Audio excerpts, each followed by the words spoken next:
हाय friends, myself CA Pratik Kaushik. और last video में हमने डिस्कस किए थे डीटी के केस सिनेरियोज। और वो जो केस सिनेरियोज हमने डिस्कस किए थे वो कितने थे? Case scenario 1 to 5। ठीक है। तो आज की हम इस वीडियो में डिस्कस करेंगे case scenario 6 to 10। Case scenario 6 to 10। तो आज का हमारा टारगेट रहेगा कि हम ये 5 केस सिनेरियो डिस्कस कर लो। ठीक है। केस सिनेरियो नंबर 6 रीड करते हैं, क्या कहता है केस सिनेरियो नंबर 6।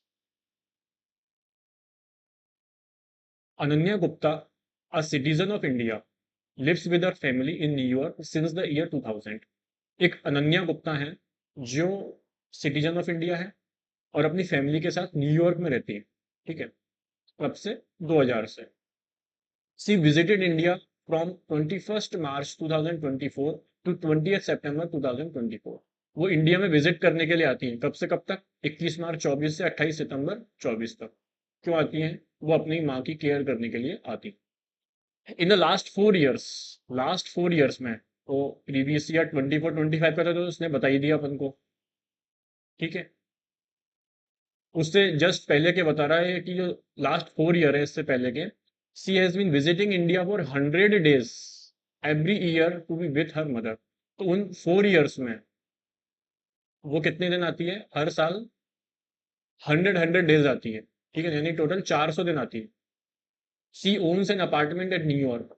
वो न्यूयॉर्क में जो है वो एक अपार्टमेंट जो है वो अपना ओन करती है। Which is use for is residence. वो अपने रेजिडेंस के लिए यूज करती है, मतलब एक तरीके से उसको सेल्फ ऑक्यूपेशन में यूज करती है। Expected rent of the house is $32,000 per annum. Value of 1 USD may be taken as ₹75। Municipal tax paid in New York in January are $2,000। ठीक है। नेक्स्ट पैरा कहता है she took ownership and possession of her house in Delhi. अब बोला है कि उसने possession and ownership ले ली। She took ownership and possession of a house in New Delhi on 25 मार्च 2020। 25 मार्च 2024 को उसने ऑक्यूपेशन ले लिया।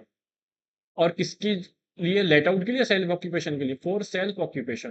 तो ये भी इंपॉर्टेंट इन्फॉर्मेशन है। जब भी हाउस प्रॉपर्टी की कुछ डिटेल्स आती है ना, हाउस प्रॉपर्टी की डिटेल्स में हमें ये देखना चाहिए कि वो लेट आउट है, deem to be let out जाएगा, सेल्फ ऑक्यूपेशन जाएगा, क्योंकि उससे कैलकुलेशन करने का तरीका भी क्या होता है? चेंज होता है। तो हमें पता चल गया कि ये जो घर है उसका, कौन सा घर? न्यू दिल्ली वाला घर, ये कैसा है उसका? सेल्फ ऑक्यूपाइड है। कैसा है? सेल्फ ऑक्यूपाइड है। म्युनिसिपल वैल्यूएशन दे रखी है is 4,20,000 per annum. Fair rent दे रखा है 4.5 लाख रुपए का। She paid property tax on 22,000 to Delhi municipal corporation on 21 March 2025। She had taken a loan of rupees 16 lakh at the rate 10% per annum from IDBI bank on 1 अप्रैल 2020। 1 अप्रैल 2020 को 16 लाख रुपए का loan IDBI bank से लिया construction के लिए। और construction complete कब हो गया? तो कंस्ट्रक्शन कंप्लीट हो गया इसका 20 मार्च 2024 को। लोन लिया था 16 लाख रुपए का। कब लिया था? अप्रैल 20 में। कंस्ट्रक्शन कंप्लीट हो गया 24 में। कोई भी अमाउंट अभी प्रिंसिपल के लिए उसने पे नहीं किया है, मतलब सिर्फ इंटरेस्ट की इंटरेस्ट उसने पे किया है। House is vacant for rest of the year, मतलब अक्टूबर 24 से मार्च 25 में। तो सीधी सी बात है, वो यहाँ पे मार्च 24 को आती है और सितंबर में चली जाती है। ये सेल्फ ऑक्यूपेशन के लिए उसने घर ले रखा है। तो जब सितंबर में चली गई तो अक्टूबर से मार्च तक वो वैकेंट ही रहेगा। किसी ने, मतलब सीधी बात है, उसने उसको किसी को लेट आउट नहीं दिया ताकि किराया है। She had a property in Mumbai. उसके पास मुंबई में भी एक प्रॉपर्टी है which was sold on 20 March 2024, जो उसने बेच दी थी last year. In respect of this house he receive arrear of rent ₹3 lakh on 4 Feb 2025। This amount has not been charge to tax earlier. तो सीधी सी बात है, अरियर ऑफ रेंट है। अरियर ऑफ रेंट तो है, वो क्या हो जाएगा? टैक्सेबल होता है जिस साल में वो रिसीव होता है, तो ये टैक्सेबल होगा। She does not have any other income from any other source in India during the previous year. Ananya Gupta wants to exercise the option to shift out of the default tax regime under section 115 BSE for assessment year 25-26। ये again हर time पे ये एक information है, वो बहुत important होती है कि आप किस रिजीम में जा रहे हो, क्योंकि जो नई रिजीम होती है, ये जो डिफॉल्ट टैक्स रिजीम होती है 115 BSE वाली, इसमें बहुत सारे बेनिफिट्स आपको नहीं मिलते। तो बेनिफिट्स लेने के लिए यहाँ से शिफ्ट आउट करना पड़ता है।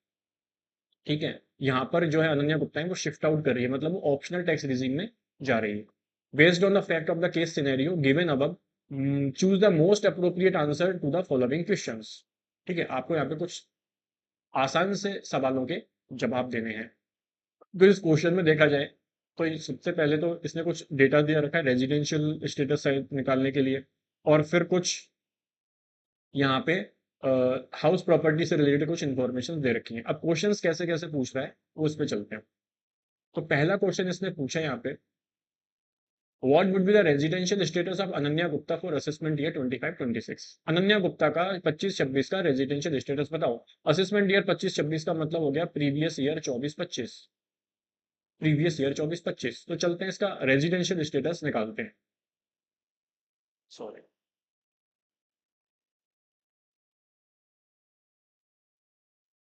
तो देखिए रेजिडेंशियल स्टेटस जब हम निकालते हैं, रेजिडेंशियल स्टेटस जब हम निकालते हैं तो बेसिक कंडीशंस होती है, एडिशनल कंडीशंस होती हैं। बेसिक कंडीशंस क्या होती हैं? एक तो 182 डेज वाली, और एक होती है 60 प्लस 365 डेज वाली। ठीक है, उसके बाद हम एडिशनल कंडीशंस पे जाते हैं। इस बेसिक कंडीशंस के कुछ एक्सेप्शन भी होते हैं, कुछ एक्सेप्शन भी होते हैं। हमने देखे थे लास्ट टाइम, हमने एक एमसीक्यू भी किया था, एक जो है एक्सेप्शन पे, वो मेंबर ऑफ क्रू वाला, ठीक है ना, इंडियन शिप वाला। तो उस केस में एक्सेप्शन की जो होते हैं 3 यहाँ पे, उस एक्सेप्शन को भी हम देखते हैं कि उस एक्सेप्शन में भी कोई चीज तो नहीं आ रही है। जब भी आप कोई रेजिडेंशियल स्टेटस निकालो, सबसे पहले आपके दिमाग में आनी चाहिए बेसिक कंडीशन। बेसिक कंडीशन का मतलब 182 डेज और 60 प्लस 365 डेज। ठीक है, उसके साथ ही आपको यहाँ पे रिकॉल करना पड़ेगा एक्सेप्शन को भी, क्योंकि एक्सेप्शन क्या कहता है, एक्सेप्शन के केस में केवल फर्स्ट वाली कंडीशन 182 डेज वाली कंडीशन ही अप्लीकेबल होती है। सेकंड वाली जो कंडीशन है 60 प्लस 365 डेज वाली, ये इस केस में नहीं लगती एक्सेप्शन के केस में। ठीक है, तो सबसे पहले आपको 182 डेज प्लस 60 प्लस 365 डेज, उसके साथ उसके एक्सेप्शन, और उसके बाद आगे हम मूव फॉरवर्ड करते हैं।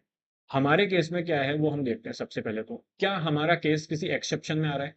तो देखो, सबसे पहले बोला अनन्या गुप्ता जो है इंडियन सिटीजन है, और ये क्या करती है, इंडिया में विजिट करने के लिए आती है। इसका मतलब ये जो है, ये एक्सेप्शन नंबर थर्ड जो हमारा होता है कि इंडियन सिटीजन या फिर person of Indian origin India में विजिट करने के लिए आता है ड्यूरिंग द प्रीवियस ईयर। तो उस केस में वो एक्सेप्शन वाले क्राइटेरिया में आता है। एक्सेप्शन वाले क्राइटेरिया में जब आता है तो सीधी सी बात है, हम कहते हैं कि आपको केवल और केवल बेसिक कंडीशन का फर्स्ट 182 डेज वाली कंडीशन ही देखने को मिलेगी। मतलब यदि आपने 180 डेज वाली कंडीशन पूरी कर दी तो आप रेजिडेंट, अदरवाइज आप नॉन रेजिडेंट। ये रहता है। रेजिडेंट वाली कंडीशन पूरी हो जाती है तो फिर आगे एडिशनल कंडीशंस भी देखी जाती हैं। ठीक है, तो इस क्वेश्चन में देखते हैं कि हम ये रेजिडेंट है या फिर नॉन रेजिडेंट है। तो इस केस में सबसे पहले तो हमें पता चल गया कि एक्सेप्शन में फॉल कर रही है। तो हम यहाँ पर क्या चेक करेंगे, 182 डेज वाला कंडीशन चेक करेंगे। 182 डेज वाला कंडीशन क्या कहता है? देखो, 182 डेज वाला कंडीशन से कहता है कि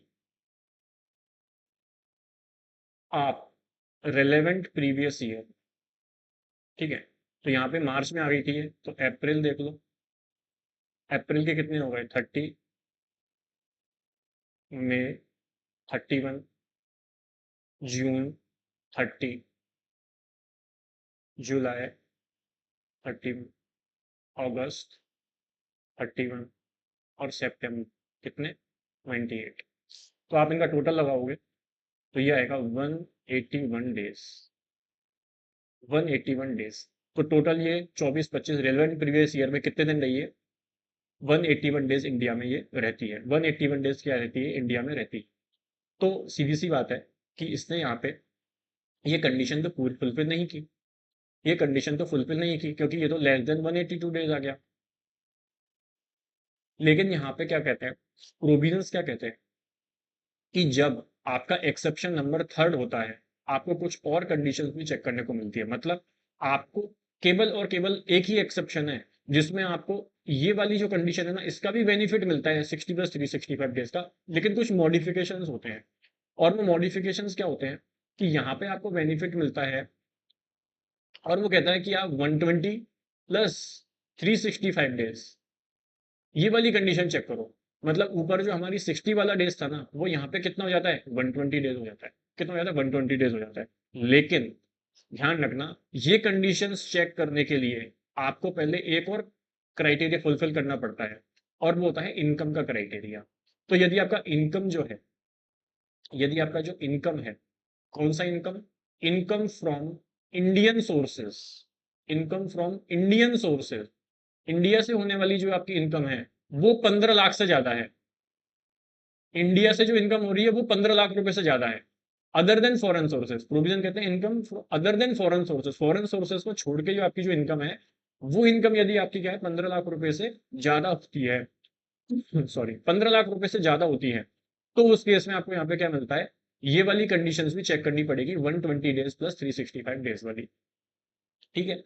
अब जैसे इस क्वेश्चन में आप देखोगे ना, तो देखो लास्ट ईयर में ये मतलब रेलेवेंट प्रीवियस ईयर में 181 डेज रह रहा है, तो ये वाली कंडीशन तो चेक पूरी हो जाएगी, 181 डेज फुलफिल हो जाएगी, प्लस लास्ट 4 ईयर में 400 डेज रह रहा है, तो ये 365 डेज वाली कंडीशन भी पूरी हो जाएगी। लेकिन लेकिन यहाँ पर इनकम का क्राइटेरिया भी देखना पड़ेगा, तो इनकम का क्राइटेरिया क्या फुलफिल हो रहा है क्या, मतलब उसकी इंडियन सोर्सेज से जो इनकम है, क्या वो 15 लाख रुपए से ज्यादा जा रही है क्या, तो एक बार चेक करते हैं। तो देखो एक तो उसका न्यूयॉर्क में अपार्टमेंट है, ठीक है, तो देखो न्यूयॉर्क वाला अपार्टमेंट, तो ये तो फॉरेन सोर्सेज हो गया भाई, इंडिया के बाहर, ठीक है, इंडिया के बाहर, टैक्सेबिलिटी की बात एक बार अभी नहीं करें, इंडिया के बाहर है, तो जनरली इंडिया के बाहर की जो इनकम है वो उसका सोर्स फॉरेन में है, इंडिया का सोर्स क्या है, तो इंडिया का सोर्स है, तो एक तो इसलिए सेल्फ ऑक्यूपाइड वाली प्रॉपर्टी है, तो सेल्फ ऑक्यूपाइड प्रॉपर्टी पे जब इनकम निकालते हैं तो उस पर तो वैसे भी कोई बेनिफिट नहीं मिलता, सिर्फ और सिर्फ किसका बेनिफिट मिलता है, इंटरेस्ट ऑन लोन अलाउ होता है, बाकी और उस पर कुछ भी अलाउ नहीं होता, उसकी एनएवी नील रहती है सेल्फ ऑक्यूपाइड वाले की। ठीक है, तो इस पे भी जो इनकम आएगी वो नेगेटिव में आएगी। और क्या इनकम है, एक 3 लाख रुपीज का अरियर ऑफ रेंट रिसीव हुआ, तो 3 लाख रुपीज का अरियर ऑफ रेंट रिसीव हुआ, उसमें 30% का डिडक्शन मिल जाएगा, तो वैसे ही ये क्या आएगी इनकम इसकी, 15 लाख तो बैठेगी नहीं। उसके बाद और कोई सोर्स ऑफ इनकम इसकी है नहीं, इसका मतलब इसका इंडियन सोर्सेज जो इनकम है वो 15 लाख रुपए से ज्यादा नहीं है। तो इस क्वेश्चन में हमें देख लिया कि इसका जो इंडियन सोर्सेज से इनकम है वो 15 लाख रुपए से ज्यादा नहीं है, इसका मतलब ये वाला जो बेनिफिट है 120 प्लस 365 डेज वाला ये नहीं मिलेगा। ठीक है, तो ये हम ये वाली कंडीशंस देखेंगे, तो ये क्या हो जाएगा, नॉन रेजिडेंट, ये क्या हो जाएगी नॉन रेजिडेंट। इसमें क्या होता है, जब अगर मान लो ये वाली कंडीशन फुलफिल हो जाती, मान लो यहाँ पे इनकम 15 लाख रुपए से ज्यादा होती, और ये वाली कंडीशन भी यहाँ पे फुलफिल हो रही है, तो इस केस में उसका स्टेटस क्या रहता, इस केस में उसका स्टेटस ऑलवेज RNOR रहेगा, ऑलवेज, फिर एडिशनल कंडीशन चेक नहीं करते, मतलब सीधी सी बात है। देखो, Indian citizen, person of Indian origin, मतलब इस ये वाला जो एक्सेप्शन है, थर्ड वाला एक्सेप्शन, इस केस में सबसे पहले यदि वो फर्स्ट वाली कंडीशन, मतलब 182 डेज वाली कंडीशन फुलफिल कर देता है, मतलब यहाँ इस केस को फुलफिल करके वो रेजिडेंट बन जाता है, तो फिर एडिशनल कंडीशन चेक की जाती है, एडिशनल कंडीशन चेक की जाती है, लेकिन 120 डेज प्लस 365 डेज वाली ये कंडीशन फुलफिल हो जाती है ना, तो फिर आगे एडिशनल कंडीशन चेक नहीं की जाती, बाई डिफॉल्ट जो है, बाई डिफॉल्ट वो जो पर्सन है वो क्या बन जाता है, RNOR बन जाता है। आई होप आपको मेरी बात समझ में आ गई होगी, एक बार प्रोविजन और अच्छे से रिवाइज कर लेना। इसको इसमें क्या हुआ, इस केस में सीधी सी बात है एक्सेप्शन में फॉल कर रहा है, प्लस इसकी इनकम 15 लाख रुपए से ज्यादा नहीं है, 181 डेज फुलफिल हो रहे हैं, इसका मतलब यहाँ पर ये क्या बन जाएगी, नॉन रेजिडेंट बन जाएगी। तो बताओ पहले केस में इसका रेजिडेंशियल स्टेटस पहले एमसीक्यू में क्या आ जाएगा, यहाँ पे नॉन रेजिडेंट, क्या आएगा, नॉन रेजिडेंट आएगा। ठीक है, चलिए नेक्स्ट एमसीक्यू पे चलते हैं। Miss Ananya Gupta can claim benefit of nil annual value under section 23(2) in respect of। अब यहाँ पे बोल रहा है कि मिस्टर अनन्या गुप्ता है वो बेनिफिट क्लेम कर सकती है निल एनएवी का, ठीक है ना, कितने का, तो देखो यहाँ पे ये सेक्शन कहता है कि जो निल एनएवी का बेनिफिट है ना, वो आप कितना ले सकते हो, अप टू, मतलब मैक्सिमम 2 सेल्फ ऑक्यूपाइड प्रॉपर्टी का ले सकते हो, 2 सेल्फ ऑक्यूपाइड प्रॉपर्टी का आप क्या है यहाँ पे बेनिफिट ले सकते हो मैक्सिमम। ठीक है, तो इस केस में देखो क्या उसको दहली हाउस की मिल जाएगी, तो दहली हाउस का मिल जाएगा, her New York house since it is more beneficial, her Delhi house will be deemed to be let out and expected rent would be annual value. देखो ये जो मोर बेनिफिशियल वाली बात होती है ना, ये तब आती है जब आपके पास 2 से ज्यादा घर हो, तो फिर देखते हैं कि किसको लेट आउट माने, कौन से 2 हाउस हैं जिनको सेल्फ ऑक्यूपाइड माने और किसको एक को deem to be let out माने। तो ये वाला यहाँ पे ऑप्शन गलत है। और वैसे भी देखा जाए तो न्यूयॉर्क वाला जो हाउस है यहाँ पे, वो तो इसका इंडिया में टैक्सेबल होगा नहीं, क्योंकि जो अनन्या है वो नॉन रेजिडेंट है, और नॉन रेजिडेंट के केस में आउटसाइड इंडिया जो इनकम है वो कभी भी टैक्सेबल नहीं होती। तो ऑप्शन नंबर 2 तो इसका सही नहीं है। Her Delhi house alone, her New York house will be deemed to be let out and expected, नहीं ये वाला प्रोविजन नहीं लगेगा।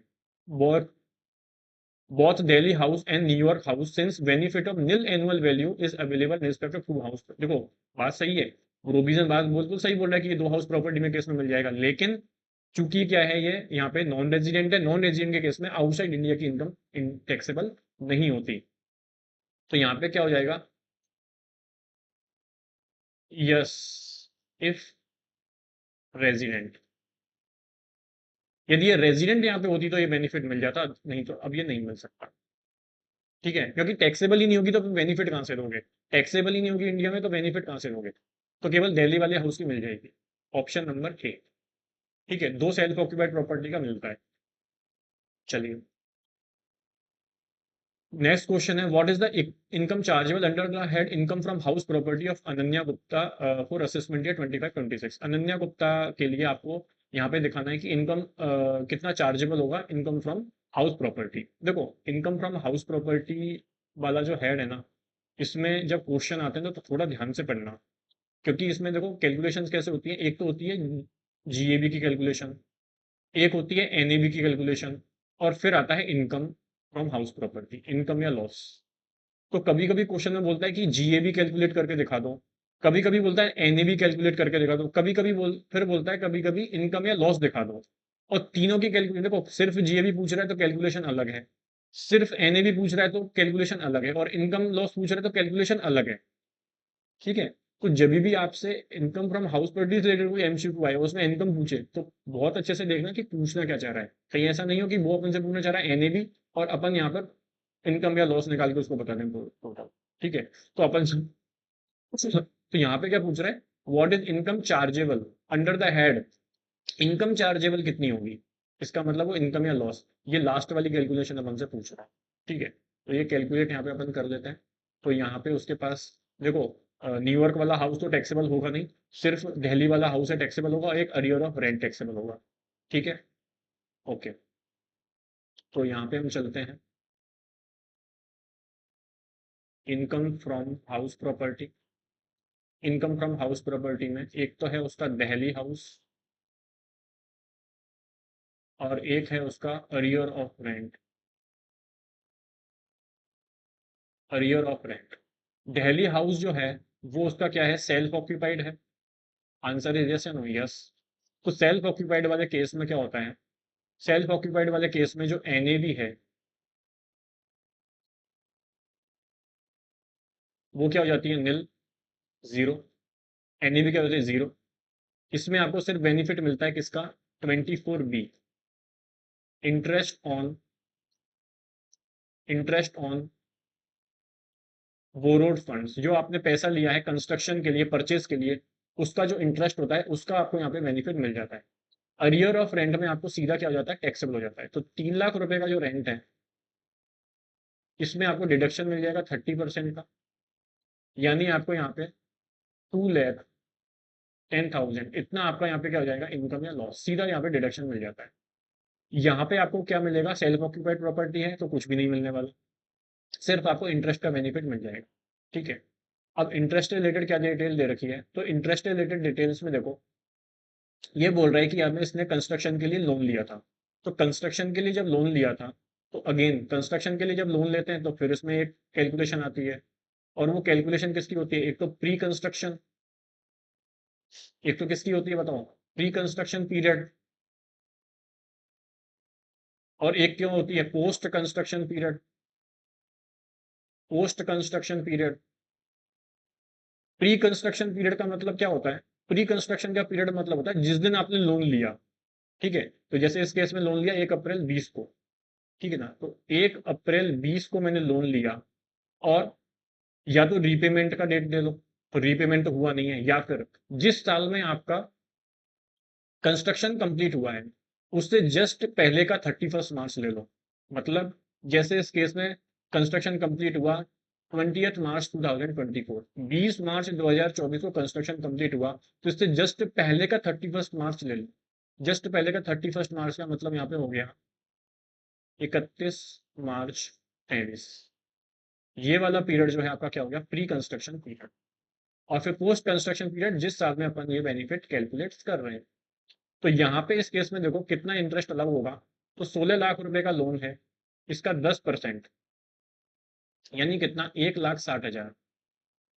और ये कितने साल के लिए आपको मिलेगा, 3 साल के लिए आपको पे किया आपने, तो यहाँ पे हो जाएगा 4,80,000। अब बात आती है क्या ये 4,80,000 पूरा का पूरा एक बार में अलग हो जाएगा, तो आंसर इज नो। ये जो 4,80,000 है ये अलग होगा इंस्टॉलमेंट में। कितनी इंस्टॉलमेंट, 5th इंस्टॉलमेंट में। तो 4,80,000 डिवाइडेड बाय 5, 4,80,000 डिवाइडेड बाय 5, ये निकालो कितना आएगा, तो ये आ जाएगा आपका 96,000। ये आ जाएगा आपका 96,000। ठीक है, प्लस अभी करंट में कितना पे करेंगे, तो 16 लाख का 10%, ये तो पूरा का पूरा अवेलेबल होगा 1,60,000। 1,60,000, तो टोटल इंटरेस्ट कितना अलग होगा, 1,60,000 प्लस 96,000, 1 लाख।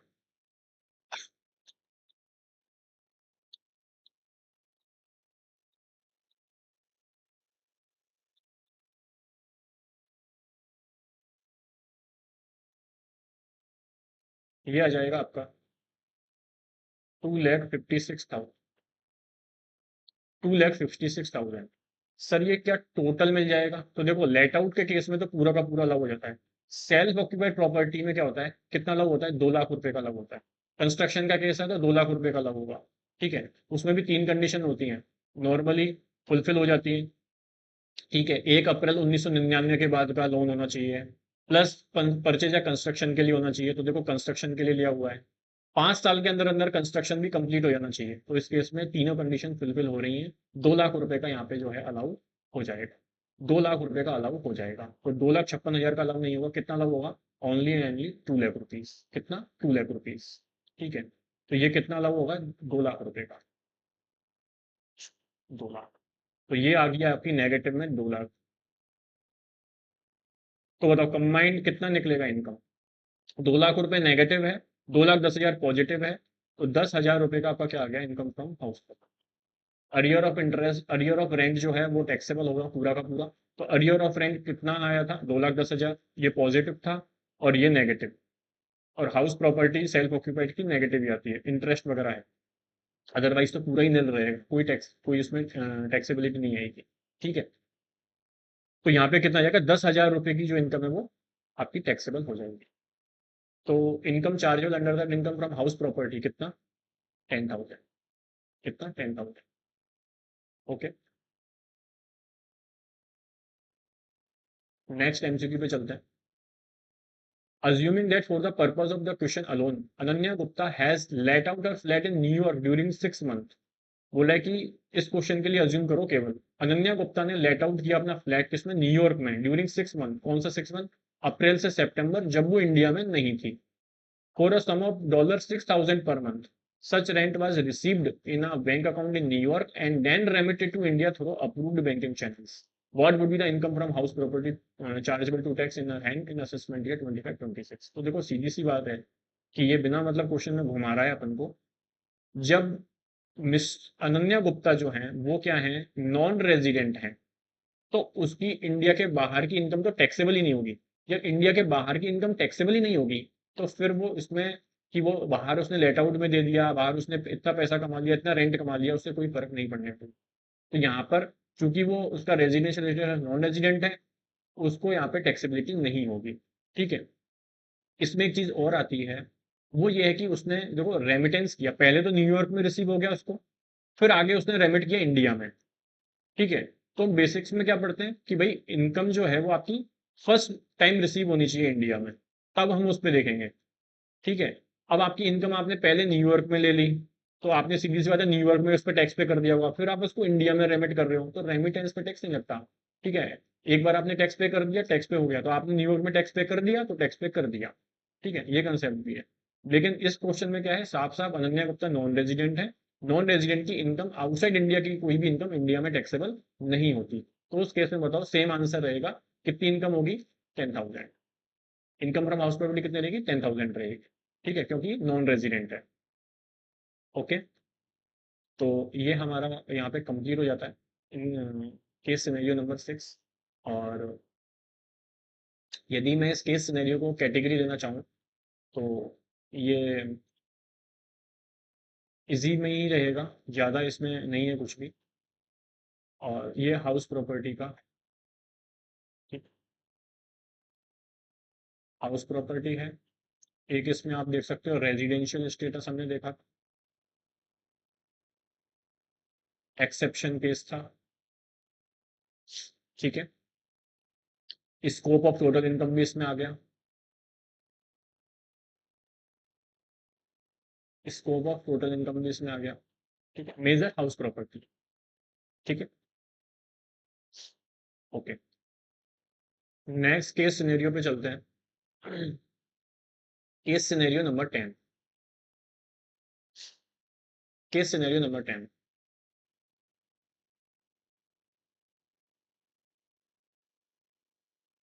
ठीक है, क्या बोल रहा है? Based on the fact of this case scenario given above, choose the most appropriate answer to the following questions. आपको यहाँ पे केस सिनेरियो के फैक्ट को देखते हुए आंसर्स करने हैं। तो देखते हैं क्या क्या इसने फैक्ट दिए हुए हैं। Ram builders end developer is the sole proprietorship concern of mister Ram. तो मिस्टर राम एक इंडिविजुअल है, उनकी प्रोप्राइटरशिप कंसर्न है राम बिल्डर्स एंड डेवलपर्स करके। The main business of the concern is construction, development and sale of residential and commercial units. ठीक है, तो यहाँ पे मिस्टर राम जो है, इनका मेन बिजनेस क्या है? बताओ, इनका मेन बिजनेस क्या है? इनका मेन बिजनेस है कंस्ट्रक्शन करना, कंस्ट्रक्शन करना, डेवलपमेंट करना, और sale of residential and commercial units. ये इनका मेन बिजनेस है, ये इनका मेन बिजनेस। ठीक है, Ram builders and developers developed a project name Luxuria Heaven which has both residential and commercial units with its own fund. ठीक है, it obtained certificate of completion from the set project with effect from 31 मार्च 2024। तो इसका completion certificate भी इसको मिल गया है कब? 31 मार्च 2024 को। Ram sold majority of its residential units and commercial units in financial year 24-25। Ram ने जो है इसमें ज्यादातर बोला है मेजोरिटी जो भी यूनिट्स थी वो बेच दी हैं, लेकिन around 30 residential units and 15 commercial units अभी भी उसके स्टॉक इन ट्रेड में पड़ी हुई हैं 31 मार्च को। ठीक है, during this period there was a slump in real estate sector. बोला कि कुछ पीरियड था, इस दौरान में क्या हुआ कि स्लम्प था रियल में, मतलब थोड़ी गिरावट थी, मंदी थी, मार्केट बहुत धीमा था, मंदा था। In order to earn some income from these units, Ram incidentally let out some of the unit. तो इसने क्या किया कि कुछ इनकम कमाने के लिए उसने कुछ यूनिट्स को लेट आउट कर दिया। कैसे कर दिया let out? Incidentally let out किया, मतलब सीधी सी बात है, लेट आउट करना उसका धंधा नहीं है, लेट आउट करना उसका धंधा नहीं है। अभी तक उसने ऊपर बोला हुआ है क्वेश्चन में कि मेन बिजनेस जो है उसका, मेन बिजनेस जो है उसका वो क्या है? कंस्ट्रक्ट, डेवलप करना और सेल करना। लेट आउट करना उसका धंधा नहीं है।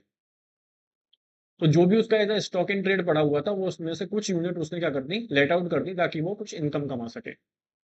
डिटेल्स आपको दे रखी है, unit constructed, constructed, sold, held as stock in trade का डेटा दिया हुआ है। तो इसमें पर्टिकुलर्स है, टोटल यूनिट कंस्ट्रक्टेड है, यूनिट सोल्ड दे रखी है, unit held as SIT on 31 March, units let out during previous year, unit vacant रही, और एक्चुअल रेंट कितना मिल रहा है लेट आउट से। तो इस केस में यहाँ पे रेजिडेंशियल यूनिट्स जो हैं, रेजिडेंशियल यूनिट्स जो हैं 100 कंस्ट्रक्ट हुई, 70 बेच दी, 30 स्टॉक्स में थी, 10 लेट आउट कर दी, 10,000 रुपये पर मंथ का रेंट मिल रहा है। कमर्शियल यूनिट जो है 40 कंस्ट्रक्ट हुई, 20 इसमें से सोल्ड कर दी, 15 यूनिट जो है वो स्टॉक्स में पड़ी हुई हैं, 5 क्या कर दी इसमें से? लेट आउट कर दी, और 10 वैकेंट है, 18,000 पर मंथ का रेंट आ रहा है। ठीक है, तो ये डिटेल्स थी। बोला out of the residential unit sold, जो भी उसने रेजिडेंशियल यूनिट बेची, 5 रेजिडेंशियल यूनिट अब उसने अपने सोल्ड टू हिज फ्रेंड, अपने फ्रेंड को बेच दी, mister Gaurav, who is also real estate developer, on 15 February 2025 for ₹20 each. Stamp duty value on the date of sale, मतलब 15 फरवरी को स्टैम्प ड्यूटी वैल्यू कितनी है? 23 लाख रुपए। ठीक है। However agreement of sale was entered into 1 नवंबर 2024। तो देखो इस केस में जो डेट ऑफ सेल है, क्या डेट ऑफ सेल वो कितनी है? 15 फरवरी 2025। और एक क्या है आपकी यहाँ पे?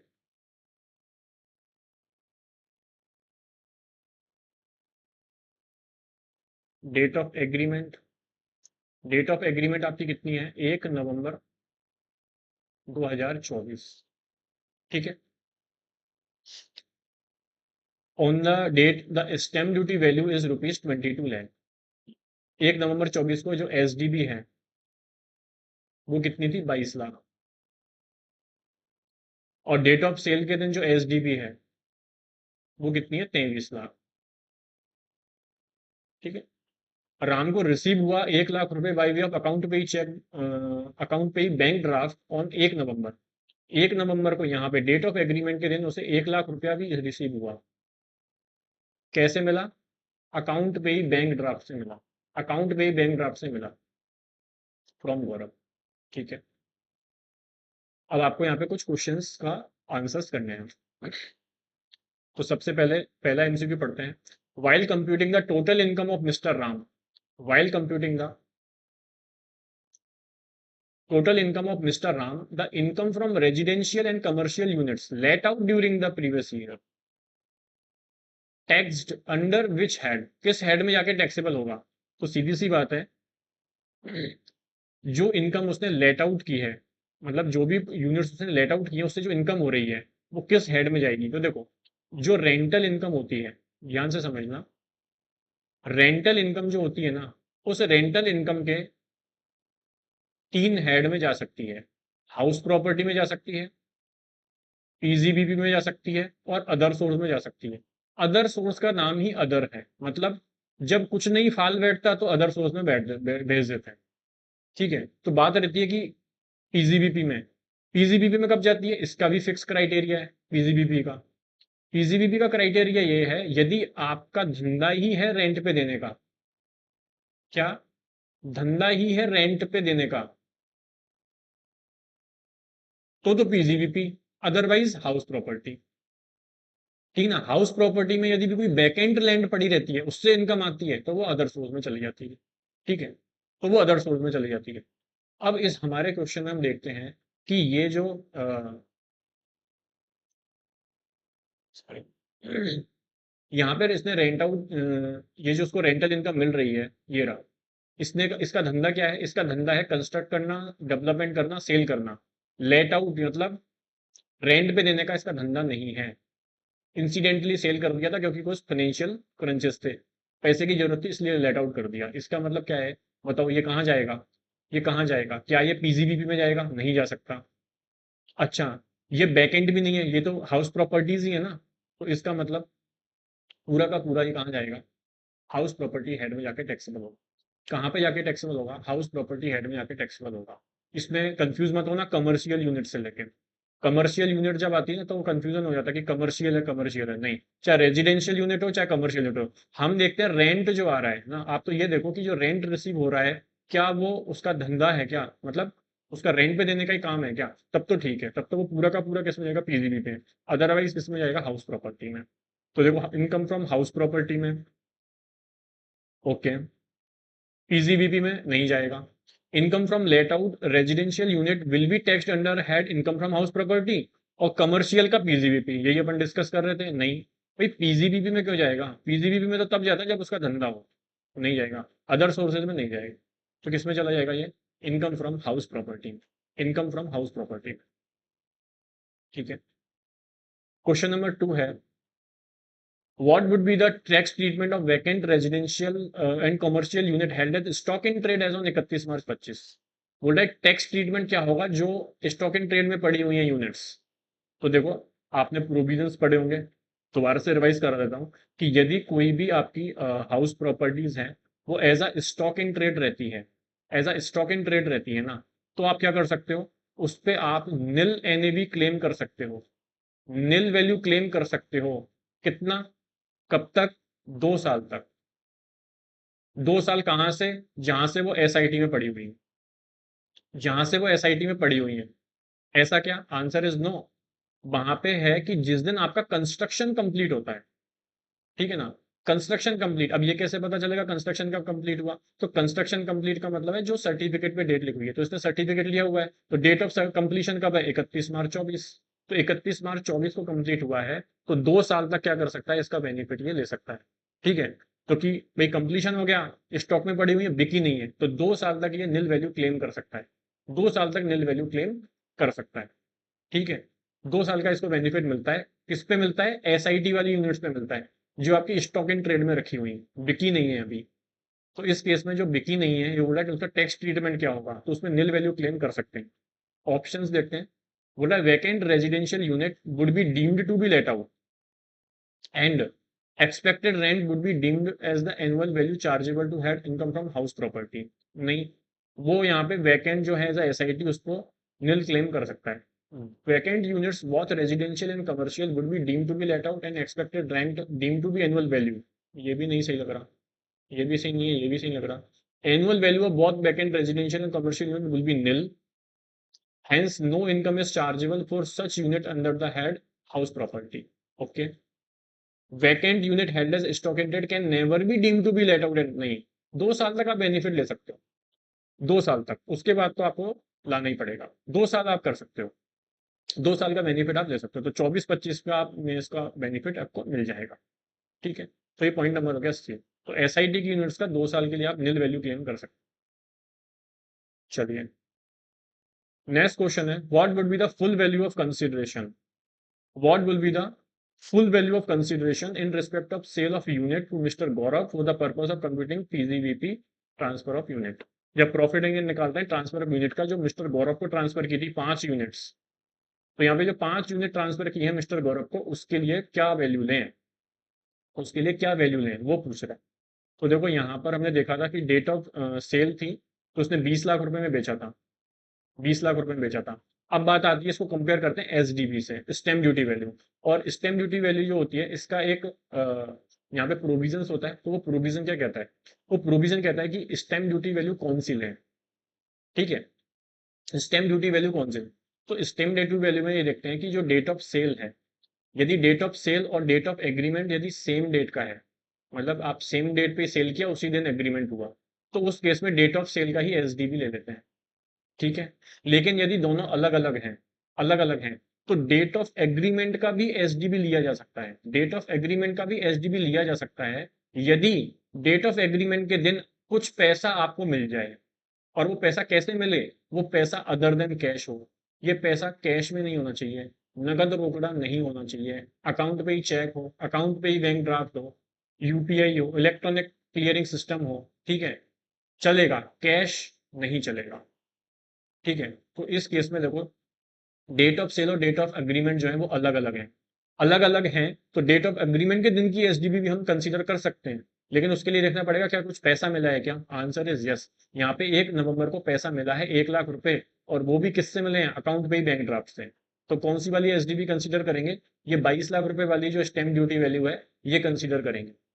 अब यहाँ पे बात आती है कि इसको कंपेयर कैसे करते हैं, तो जो भी आपका सेल कंसिडरेशन है, सेल कंसिडरेशन है 20 लाख, इसका आप क्या कर लो, 110% कर दो, ये कितना आएगा, ये आ जाएगा आपका 22 लाख। अब इसको कंपेयर कर लो आपकी एसडीबी से, यदि आपका सेल कंसिडरेशन है वो एसडीबी या उससे ज्यादा है, एसडीबी या उससे ज्यादा है, तब तो सेल कंसिडरेशन ही कंसीडर करेंगे। ठीक है, और यदि उससे कम है, तो फिर एसडीबी कंसीडर कर लेंगे। समझ में आ रही बात, मतलब सीधी सी बात है कि सेल कंसिडरेशन क्या होता है, ये पैसा वो है जो हमने एक्चुअल में उससे लिया, ये पैसा वो है जो हमने एक्चुअल में लिया, समझो बात को, एक्चुअल में लिया। 22 लाख, एसडीबी क्या है, एसडीबी है जो लेना चाहिए था, एसडीबी क्या है, अमाउंट जो लेना चाहिए, तो लेना कितना चाहिए, 22 लाख, लिया कितना 20 लाख, लेकिन इसका गलत हो गई ना ये तो, नहीं तो फिर यहाँ पे कितना, इसका 110% करो कितना 22 लाख। ठीक है, अब इससे कंपेयर करो, क्या इसके बराबर आ रहा है या इससे ज्यादा आ रहा है, तो ठीक है। ठीक है, यदि इससे कम आए, मान लो आप यहाँ पे 22 लाख है, आप कितना लेते 15 लाख, अब यहाँ पे क्या आपको कितना लेना पड़ता, 22 लाख लेना पड़ता, कितना लेना पड़ता 22 लाख। या फिर एसडीबी मान लो इस जगह पे कितनी होती 24 लाख। तो अब यहाँ पे आपको देखना पड़ता कि आपने सेल कंसिडरेशन कितना लिया 20 लाख, इसका 110% 22 लाख, लेकिन क्या ये ज्यादा है, आंसर इज नो, ये तो कम है। कम है तो इसका मतलब क्या हो गया, यहाँ पर आपको 24 लाख क्या करने पड़ेंगे, कंसीडर करने पड़ेंगे, मतलब आपको एसडीबी के बराबर तो लेना ही पड़ेगा। बस ये 10% का यहाँ पे आपको बेनिफिट इसमें मिल जाता है, बस ये 10% का यहाँ पे बेनिफिट आपको मिल जाता है। ठीक है, तो इस केस में हम देख रहे हैं एसडीबी कौन सी डेट की लेंगे, जो डेट ऑफ एग्रीमेंट की है, क्यों, क्योंकि उस दिन हमें कुछ पैसा रिसीव हो गया था। ठीक है, तो इस केस में यहाँ पे बताओ कितना आएगा, तो यहाँ पे इसको हमने कंपेयर कर लिया, जो 20 लाख था इसका 110%, यानी कितना आया 22 लाख, और ये किसके बराबर है, अपनी एसडीबी या उससे कम है, तो एसडीबी के बराबर है, तो 20 लाख रुपए हमारा क्या हो जाएगा, 20 लाख रुपए हमारा क्या हो जाएगा, एक्चुअल सेल कंसिडरेशन हो जाएगा। ठीक है, हमने कोई धांधली नहीं की है, तो 20 लाख रुपए कंसिडरेशन हो जाएगा, 5 फ्लैट्स थे, यानी कितना 100 लैक्स, यानी कितना 100 लैक्स। तो बताओ यहाँ पर फुल वैल्यू कंसिडरेशन कितना आ जाएगा, 20 लाख इंटू 5, 100 लैक्स। ठीक है, तो ये इंपॉर्टेंट प्रोविजंस हैं, इसको भी आप, इस तरीके के प्रोविजंस आते हैं तो आपको रिवाइज करना जरूरी है। ठीक है, next and last MCQ of this case scenario is assume that rupees 1 lakh was paid in cash by Mr. Gaurav to Mr. Ram on 1 नवंबर। अब बोल रहा है कि जो 1 लाख रुपए पेड हुआ ये कैश में पे हुआ, किसके द्वारा, मिस्टर गौरव से राम को 1 नवंबर को, instead by way account pay income. What would be the income chargeable under section 56 two 10 in the hands of mister Gaurav. बोला मिस्टर गौरव के हैंड में ये 56 टू 10 में कितना टैक्सेबल होगा, मतलब ये गिफ्ट वाला प्रोविजन है। तो देखो, मैं आपको एक चीज बताता हूँ कि गिफ्ट के प्रोविजंस और इन चीजों में क्या अंतर क्या होता है। आपकी कोई भी प्रॉपर्टी होती है ना, कोई भी प्रॉपर्टी जो होती है, वो प्रॉपर्टी कैपिटल गेन हेड में कब जाएगी, ध्यान समझना।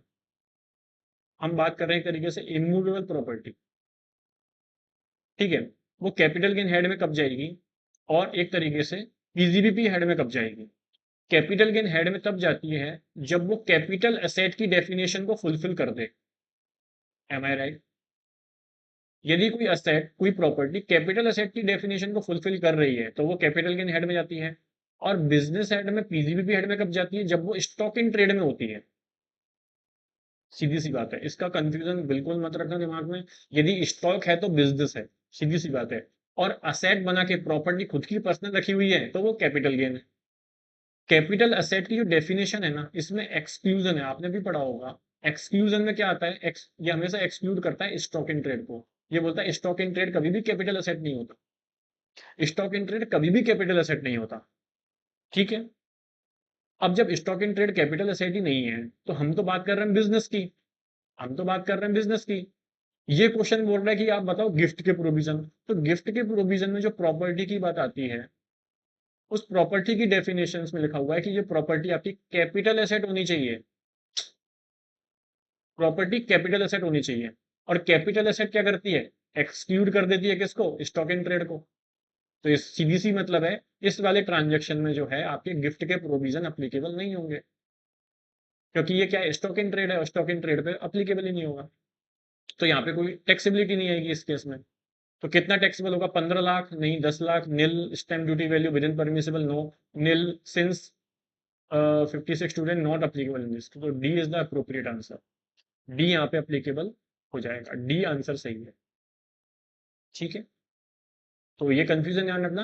पीजीबीपी में एसआईटी मतलब स्टॉक इन ट्रेड है तो पीजीबीपी का होता है, और normal capital asset capital gain head में, कैपिटल असेट एक्सक्लूड करके रखता है, सॉरी कैपिटल गेन हमेशा एक्सक्लूड करके रखता है स्टॉक इन ट्रेड को। ठीक है, तो ये यहाँ पे कंप्लीट हो जाता है। और इसके ऑप्शंस देख लेते हैं। ऑप्शंस में पहले में आ रहा है ए, हाउस प्रॉपर्टी, फिर आ रहा है C, C, A and D, A and D.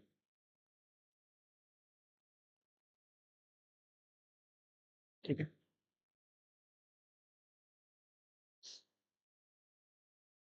तो अगेन यदि मैं इसको कैटेगरी दूं तो ये हम कह सकते हैं कि ये बी कैटेगरी का आप इसे मान सकते हो, क्योंकि इसमें थोड़ी आपसे अच्छी डिटेल्स पूछी हैं। 43 सी ए, ठीक है ना, ये 43 सी ए यहाँ पे इसने पूछ लिया अपन से। ओके, तो ये बढ़िया है एमसीक्यू। ठीक, तो इसमें आप देखोगे तो हाउस प्रॉपर्टी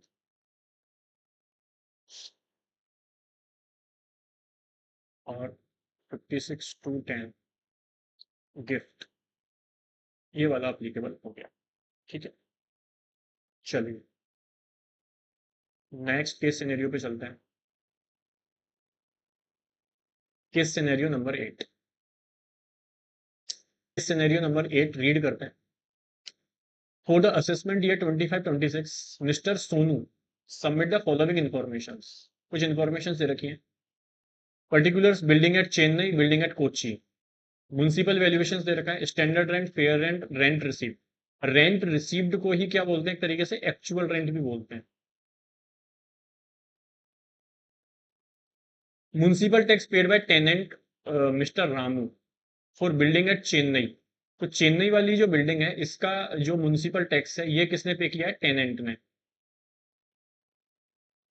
और and paid by mister Sonu for building at Kochi, और ये जो कोची वाली बिल्डिंग है इसका किसने पे किया है, ओनर ने। तो म्युनिसिपल टैक्स जो ओनर पेड करता है वही अलाउ होता है हमें हाउस प्रॉपर्टी में, हेड में। टेनेंट के द्वारा जो म्युनिसिपल टैक्स पे किया जाता है वो अलाउ नहीं होता।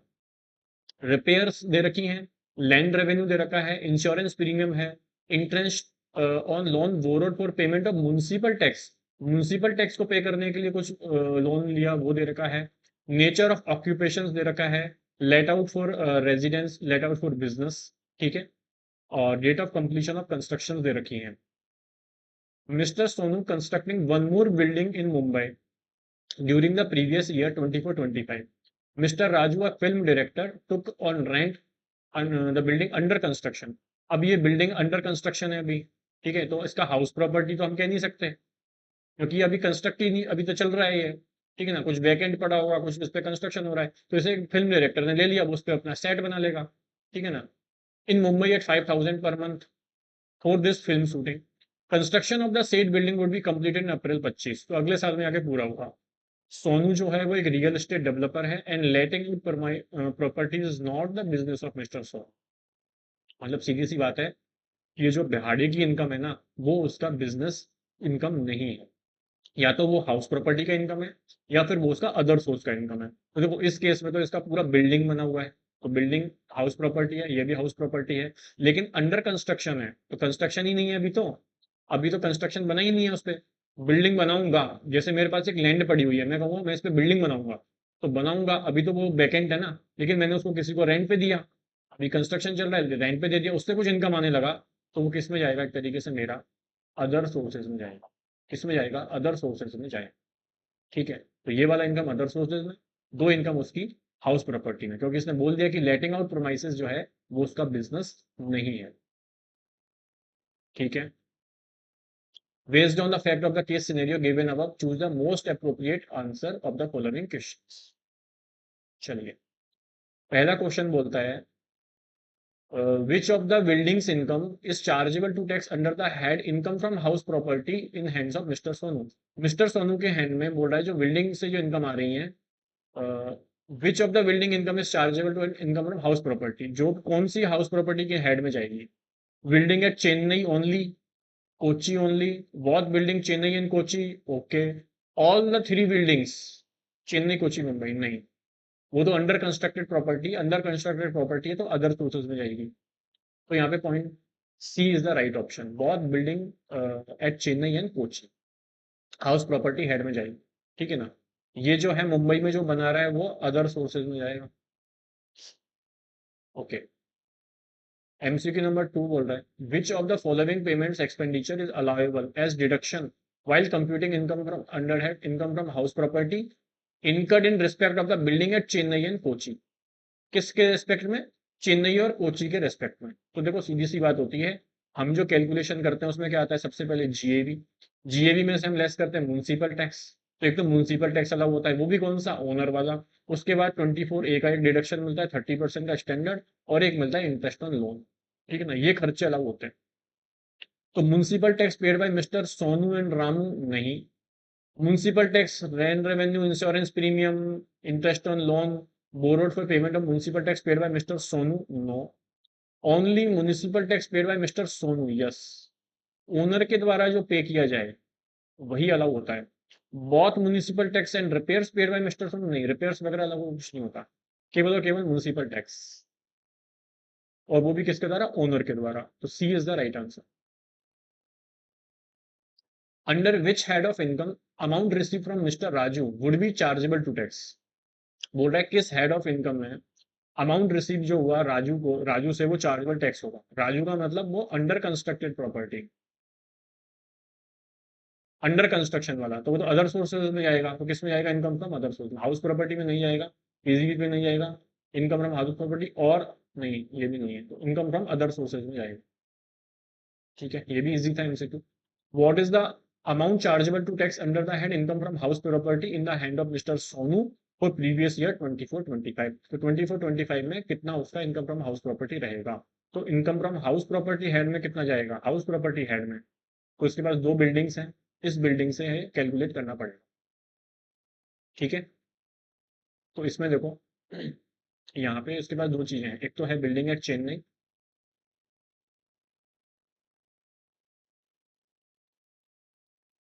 बिल्डिंग है किसमें, चेन्नई में,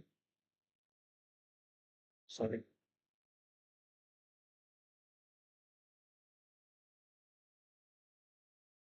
ठीक है, तो इसको मैं बोल देता हूँ बिल्डिंग B1,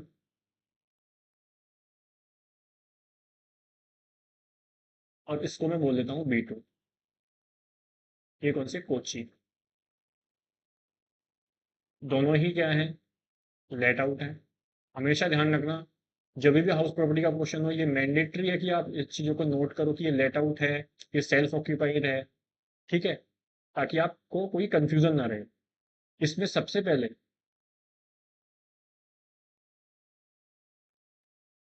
हम क्या निकालते हैं, ग्रॉस एनुअल वैल्यू निकालते हैं, यानी जीएवी निकालते हैं। इस जीएवी में से हम लेस करते हैं म्युनिसिपल टैक्स, किसका, ओनर के द्वारा पे किया हुआ। किसके द्वारा पे किया हुआ, ओनर के द्वारा हुआ। इसके बाद हमारे पास आता है एनएवी। एनएवी में से हम लेस करते हैं सबसे पहले 24A स्टैंडर्ड डिडक्शन, किसका, 30% एनएवी का। फिर हम लेस करते हैं 24B interest on borrowed capital, interest on loan. ठीक है, इस तरीके से हम क्या करते हैं, इसको कैलकुलेट करते हैं। इस तरीके से हम इसको कैलकुलेट करते हैं। तो पहली कैलकुलेशन आती है ग्रॉस एनुअल वैल्यू निकालने की। ठीक है, तो ग्रॉस एनुअल वैल्यू निकालने के लिए हम क्या करते हैं, एक एक्सरसाइज करनी पड़ती है। या तो आप इस डायग्राम को इस तरीके से बना लें, ठीक है ना, आप कहीं नोट कर लेना, या फिर आप याद कर सकते हो, याद कर लें। इसमें क्या होता है कि हम एक एक्चुअल रेंट होता है,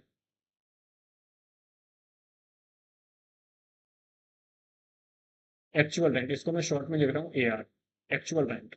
इसको कंपेयर करते हैं किससे, इसको हम कंपेयर करते हैं किससे, एक्सपेक्टेड रेंट से। किससे, एक्सपेक्टेड रेंट से। इसको शॉर्ट में लिख रहा हूँ ER। इसमें से जो भी हायर होता है वो हम क्या करते हैं, कंसीडर करते हैं, ये आपका जीएबी बनता है। ठीक है, अब बात आती है एक्चुअल रेंट क्या होता है। तो एक्चुअल रेंट या फिर रेंट रिसीव, ये आपको दिया हुआ है। तो देखो रेंट रिसीव एक्चुअल रेंट कितना, बिल्डिंग एट चेन्नई के लिए निकालें तो 38,000 है। कितना है, 38,000 है। एक्सपेक्टेड रेंट कैसे निकालेंगे, तो एक्सपेक्टेड रेंट तो दिया हुआ नहीं है। तो एक्सपेक्टेड रेंट कैसे निकलेगा वो देखो। एक्सपेक्टेड रेंट के लिए आपको यहाँ पे क्या करना पड़ेगा, एक कैलकुलेशन करनी पड़ेगी। अब इसमें हम क्या करते हैं, स्टैंडर्ड रेंट जो होता है, स्टैंडर्ड रेंट, इस स्टैंडर्ड रेंट को कंपेयर करते हैं, है ना, समझना। स्टैंडर्ड रेंट को कंपेयर करते हैं किससे, म्युनिसिपल वैल्यूएशन और fair rent, whichever is higher से।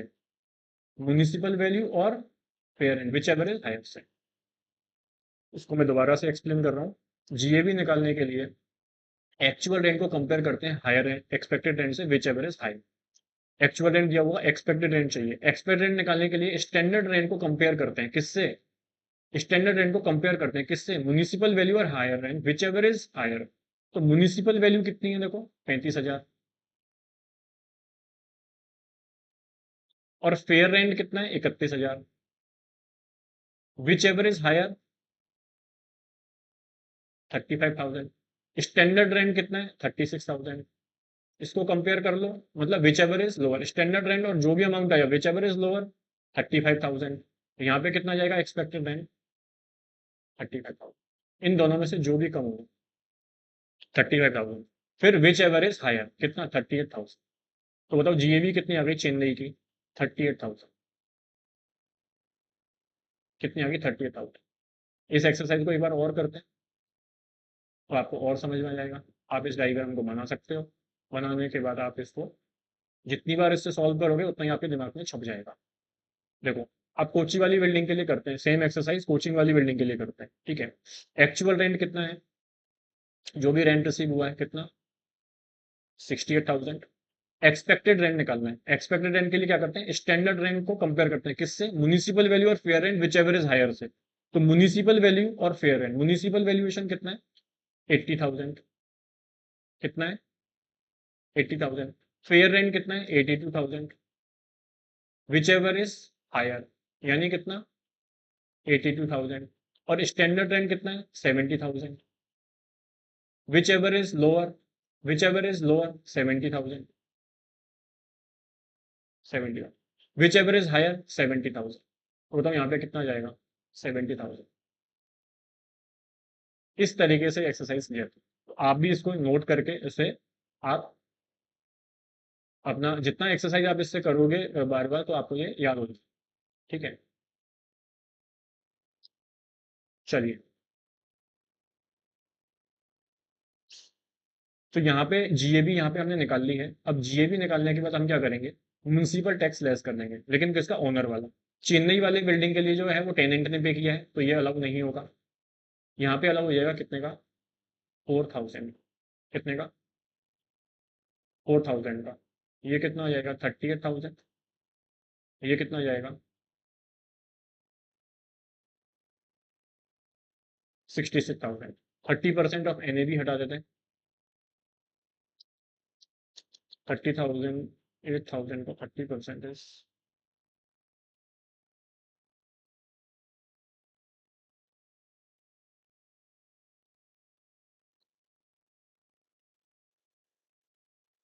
19,800। लोन वगैरह की कोई डिटेल्स क्वेश्चन में नहीं है, ये आ जाएगा डायरेक्ट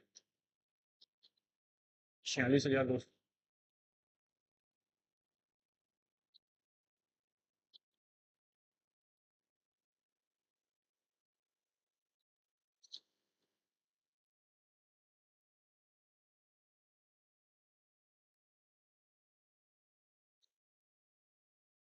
72,800। 72,800, ठीक है। 72,800। तो इसमें option number 72,800 is a, income from house property, ठीक है। तो ये चार एमसीक्यू थे। अदर सोर्सेज का नहीं पूछ रहा, केवल हाउस प्रॉपर्टी का पूछ रहा है। टोटल इनकम पूछता तो 72,800 तो ये हो गया, प्लस इसमें 5,000 पर मंथ ये है, तो 60,000 इसको ऐड कर देते तो टोटल इनकम बोल बता देते इसको, लेकिन इसने पूछा नहीं है इसमें, ठीक है। तो हम देख लेते हैं। फर्स्ट में है सी सी सी। तो देखो सी सी सी इनकम फ्रॉम अदर सोर्सेज है, और फिर है 72,800, option number A. Option number A, ठीक है। Option number A. चलिए, तो इसका यदि मैं कैटेगरी आपको दूं तो अगेन इसमें ऐसा कुछ था नहीं, ठीक है। तो ये इजी में ही आएगा, और टोटल हाउस प्रॉपर्टी का ये है।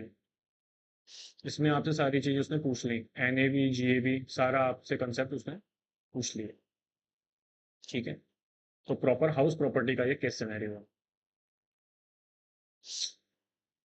चलो, next case scenario, case scenario number 9। Case scenario number 9 read करते हैं।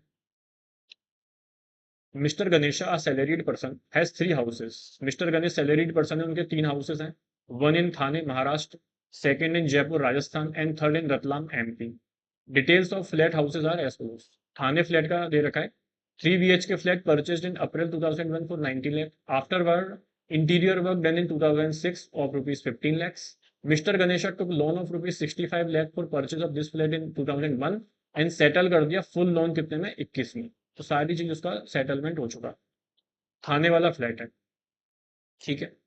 जयपुर हाउस के बोल रहा है जयपुर हाउस को इन्होंने परचेज किया जुलाई 19 में 62 लाख रुपए में। इंटीरियर डन हुआ सितंबर 20 में 10 लाख रुपए का।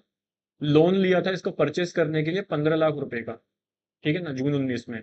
इंटरेस्ट सर्टिफिकेट के हिसाब से ही paid 12,500 and 43,500 toward principal and interest. तो इंटरेस्ट का पेमेंट कितना किया, 43,500, और प्रिंसिपल का कितना किया, 12,500 ड्यूरिंग द प्रीवियस ईयर 24-25, ठीक है। रतलाम हाउस, रतलाम हाउस के लिए बोल रहा है परचेस किया दिसंबर 2021 में 70 लाख रुपए का। स्टैम्प ड्यूटी वैल्यू पे की 65 लाख रुपए की। Acquiring this house he took loan 40 lakhs from Canara bank. Loan sanction हो गया 21 में। Pays EMI of 38,100 per month as per interest certificate previous year 24-25 60,900 रुपए पे किए और 3,96,300 रुपए पे किए, किसमें, toward principal and interest respectively. Toward principal and interest respectively इसको क्या किया है, पे किया है। तो 60,000 रुपए तो किसके हैं, 60,900 तो प्रिंसिपल के हैं और 3,96,300 किसके हैं, इंटरेस्ट के हैं। फिर कुछ डिटेल्स दे रखी है, थाने हाउस की दे रखी है, जयपुर हाउस की दे रखी है अप्रैल से दिसंबर 25, रतलाम हाउस दे रखी है, म्युनिसिपल टैक्स पेड दे रखा है, म्युनिसिपल वैल्यू पर मंथ की दे रखी है, फेयर रेंट भी पर मंथ का दे रखा है, स्टैंडर्ड रेंट भी पर मंथ का दे रखा है। Other details, he has sold Jaipur house on 1 जनवरी 2025। उसने अपना जो है जयपुर वाला घर जो है वो सोल्ड कर दिया, कब, 1 जनवरी 2025 को। तो यहाँ पे जो इसकी डिटेल्स है वो जनवरी 25 में ये नहीं आएगी, इसको यहाँ पे क्या कर लो, दिसंबर 24 करो, क्योंकि ये 25 में तो बेच दिया उसने 1 जनवरी 25 को, तो ये दिसंबर 24 है। तो उसने जयपुर वाला घर बेच दिया 90 लाख रुपए में, ठीक है ना, 90 लाख रुपए में ये वाला जो घर है उसने अपना बेच दिया है। And invested rupees 15 lakh rupees, 15 lakh रुपए उसने RECL bond issued by central government कर दिए 10 अगस्त में। तो एक तरीके से यहाँ पे उसने 54EC का एग्जाम्पशन लेने के लिए ये इन्वेस्टमेंट कर दिया, ठीक है। Mister Ganesha is working in Windor export private limited Mumbai and self occupied Thane flat. अब कुछ इंफॉर्मेशन इसने दी है कि ये काम करता है विंडोर एक्सपोर्ट प्राइवेट लिमिटेड में, और ये क्या करता है, थाने वाले फ्लैट को सेल्फ ऑक्यूपाइड करता है, ठीक है। सैलरी की इनकम दे रखी है उसकी 22,50,350 प्रीवियस ईयर 24-25 में। तो एक तो हमें इंफॉर्मेशन पता चल रही कि जो थाने वाला फ्लैट है वो कैसा है, सेल्फ ऑक्यूपाइड है। तो हमारी एक एक इंफॉर्मेशन हमें पता चली कि थाने वाला फ्लैट सेल्फ ऑक्यूपाइड है, ठीक है। सैलरी की इनकम दे रखी है, तो इस वाले हेड में उसकी सैलरी की इनकम भी दे रखी है।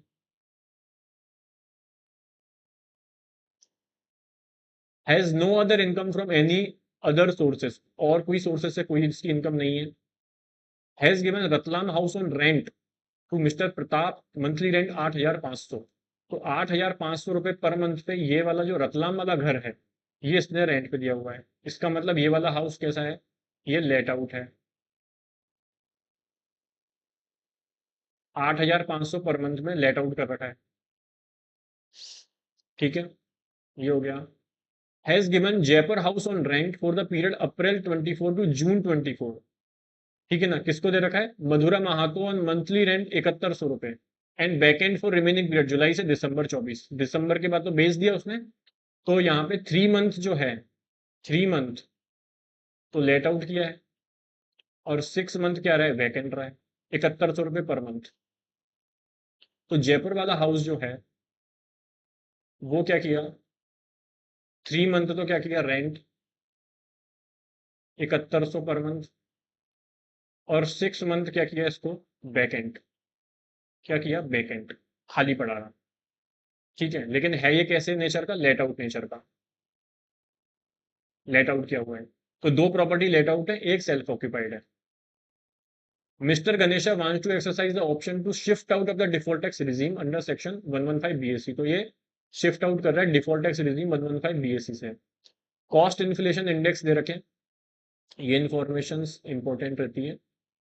कॉस्ट इन्फ्लेशन इंडेक्स दे रखे हैं 19-20 का, 20-21 का और 24-25 का। Based on the fact of the case scenario given above, choose the most appropriate answer to the following questions. अब आपको यहाँ पे कुछ क्वेश्चंस के जवाब देते हैं। बोला है what would be the net annual value. पहला क्वेश्चन में बोला है what would the net annual value of each house for the previous year 24-25। आपको क्या बतानी है, नेट एनुअल वैल्यू बतानी है हर एक घर की। मैंने आपको बताया था इनकम फ्रॉम हाउस प्रॉपर्टी जो है ना, इसमें आपसे तीन तरीके की कैलकुलेशन, या तो आपसे बोल देता है केवल जीएबी निकाल दो, तो अलग एक्सरसाइज, फिर उसके बाद एनएबी निकाल दो, या फिर इनकम या लॉस बता दो। तो इस क्वेश्चन में हमसे बोला कि केवल एनएबी बताना है, केवल एनएबी। और एनएबी कैसे निकलती है, जीएबी में से म्युनिसिपल टैक्स लेस कर दो तो एनएबी निकल जाती है, फिर एनएबी में से दो डिडक्शन लेस कर दो तो इनकम या लॉस निकल जाता है। ठीक है, तो अभी यहाँ पर हम देखेंगे कि जो जीएबी है, जीएबी निकालनी है और उसमें से हम लेस कर देंगे म्युनिसिपल टैक्स। ठीक है, तो हमारी क्या निकल जाएगी, एनएबी। तो तीन घर हैं, सबसे पहले चलते हैं थाने फ्लैट।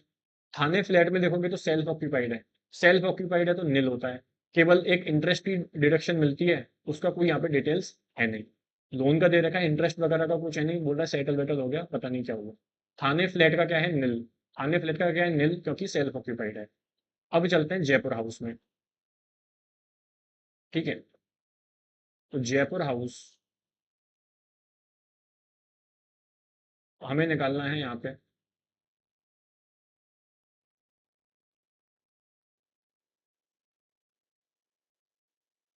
जयपुर हाउस की डिटेल। जयपुर हाउस की डिटेल में देखो, हमें सबसे पहले क्या चाहिए, एक तो जीएबी चाहिए, उसमें से हम लेस कर देंगे म्युनिसिपल टैक्स, तो हमारी क्या आ जाएगी, एनएबी। यही तो चाहिए, यही तो चाहिए। तो जीएबी निकालने के लिए क्या करें, तो जीएबी निकालने के लिए फॉर्मूला था एक्चुअल रेंट। एक्चुअल रेंट को कंपेयर करते हैं किससे, एक्सपेक्टेड रेंट से, एक्सपेक्टेड रेंट से। अब मुझे बताओ, जयपुर वाले फ्लैट को 3 महीने के लिए रेंट पे दिया और रेंट कितना, 7100 रुपये पर मंथ, तो एक्चुअल रेंट कितने का बनेगा, 7100 पर मंथ इंटू 3 मंथ का। ठीक है, ये कितना बनेगा, 7100 into 3, it is 21,300, 21,300। Expected rent ले लेंगे और whichever is higher, whichever is higher. Expected rent निकालने के लिए क्या करते हैं, स्टैंडर्ड रेंट लेते हैं, स्टैंडर्ड रेंट लेते हैं और इसको कंपेयर करते हैं किससे, म्युनिसिपल वैल्यू और fair rent, whichever is higher से। स्टैंडर्ड रेंट कितना है, तो स्टैंडर्ड रेंट दे रखा है जयपुर वाले हाउस का 8,000, तो 8,000 multiply by 3, it is 24,000। Municipal value कितनी दे रखी है, म्युनिसिपल वैल्यू पर मंथ दे रखी है 6,800, ये दे रखी है 6,800। और फेयर रेंट कितना दे रखा है, 7,000। फेयर रेंट कितना दे रखा है, 7,000।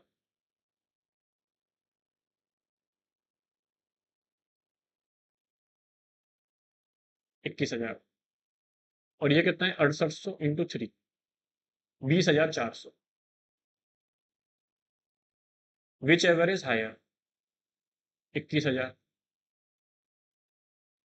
24,000 और 21,000, विच एवर इज लोअर, कौन सा, 21,000, और विच एवर इज हायर 21,300। तो बताओ जयपुर वाले हाउस की जीएबी कितनी आ जाएगी, 21,300। उसमें से लेस कर दो म्युनिसिपल टैक्स पेड, कितना टैक्स पे किया, म्युनिसिपल टैक्स पेड कितना है, तो म्युनिसिपल टैक्स पे है कितना है, 8,090। कितना है,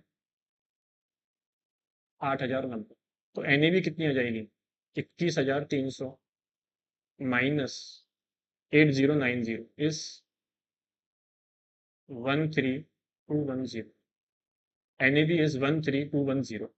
ठीक है, उसके बाद यहाँ पे है रतलाम हाउस।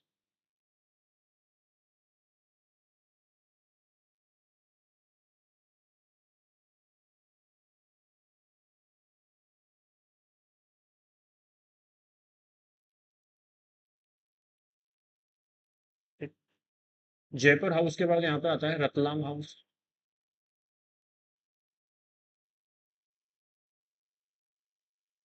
रतलाम हाउस और रतलाम हाउस के केस में भी हमें क्या चाहिए, जीएबी चाहिए, उसमें से लेस कर देंगे उसका म्युनिसिपल टैक्स, और हमें क्या मिल जाएगा, एनएवी। हमें क्या मिल जाएगा, एनएवी। तो सेम यही एक्सरसाइज होगी। सेम यही वाली एक्सरसाइज होगी।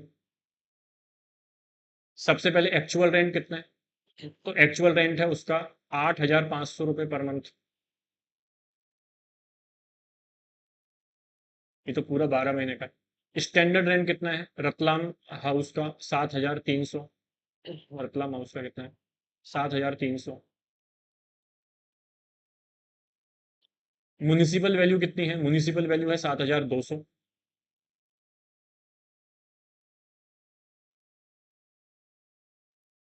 और फेयर रेंट कितना है, 7,500। ठीक है।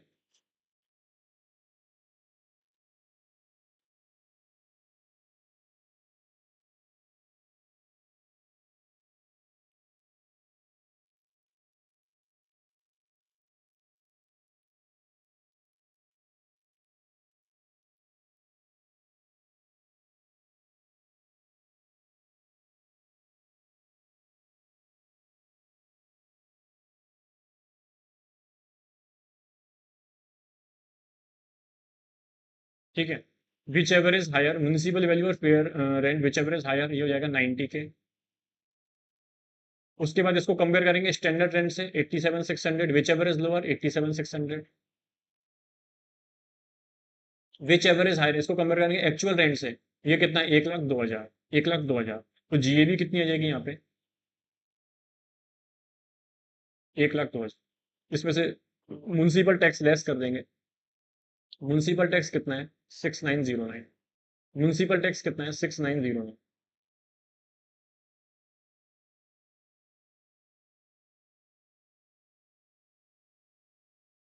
6,909, 95,091, 95,091। ठीक है, ये निकल गई इसकी एनएवी। तो ऑप्शंस देखते हैं। ऑप्शंस में आ रहा है थाने का है नील, जयपुर का 13,210 और 95,091। तो 13,210 और 95,091, ये ऑप्शन सही है। बाकी और कोई सा ऑप्शन है क्या, ये भी नहीं है, ये भी नहीं है, ये भी नहीं है। Option number A. ठीक है, ऑप्शन नंबर ए। नेक्स्ट पूछ रहा है what would be the income loss under the head income from house property in the hands of mister Ganesha. अब बोल रहा है इनकम या लॉस बताओ, तो अब ये वाली इंफॉर्मेशन पूछ रहा है, इनकम लॉस वाली। जीएबी पूछ लिया अभी, सॉरी जीएबी से क्या एनएबी पूछ लिया, अब पूछ रहा है इनकम या लॉस। मतलब स्टैंडर्ड डिडक्शन लेस कर दो और कोई इंटरेस्ट है तो वो लेस कर दो। ठीक है, तो यहाँ पे देखो, जयपुर वाले हाउस में, जयपुर वाले हाउस में वो उसका तो नील रहेगा, सेल्फ ऑक्यूपाइड है, थाने का तो नील रहेगा।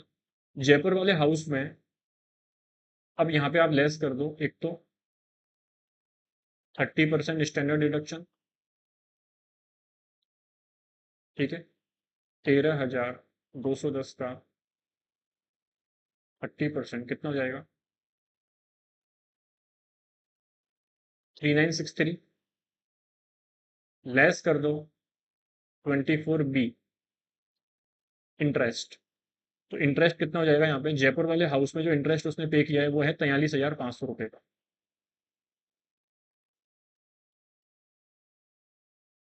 43,500 रुपये का। इधर आप देखोगे 30% एनएबी, तो स्टैंडर्ड डिडक्शन जो इसको मिलेगा इसका 30% कितना, 28,527.3। ठीक है, और तो ये तो हो जाएगा 24A और 24B। Interest on loan, interest on loan कितना है, तो रतलाम वाले घर में उसने पे किया है 3,96,300, 3,96,300। सर 2 लाख रुपए तक ही होता है। अरे 2 लाख रुपए की लिमिट सिर्फ सेल्फ ऑक्यूपाइड प्रॉपर्टी के लिए होती है। किसके लिए होती है, सेल्फ ऑक्यूपाइड प्रॉपर्टी के लिए। रेंट आउट के लिए कोई लिमिट नहीं है, जितना इंटरेस्ट है सब अलाउ है। तो ये पूरी की पूरी प्रॉपर्टी क्या लेट आउट है।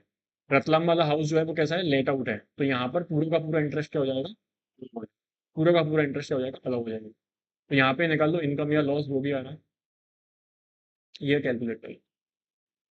तो 13210 minus 3963 minus 43,500, it is 34253, it is negative यानी लॉस। इधर आप देखोगे तो 95091 माइनस 28527.3 माइनस 3,96,300, इट इज 329,736.3। ये भी क्या है, नेगेटिव। टोटल जब आप इसको करोगे तो कितना आ जाएगा,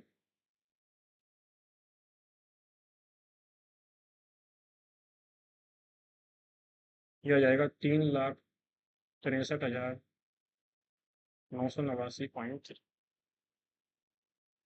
ठीक है, ऑप्शंस देखते हैं। एक 67 है, 286, 3,63,989, राउंड ऑफ इसने कर दिया, तो ये हटा देते हैं राउंड ऑफ यहाँ से।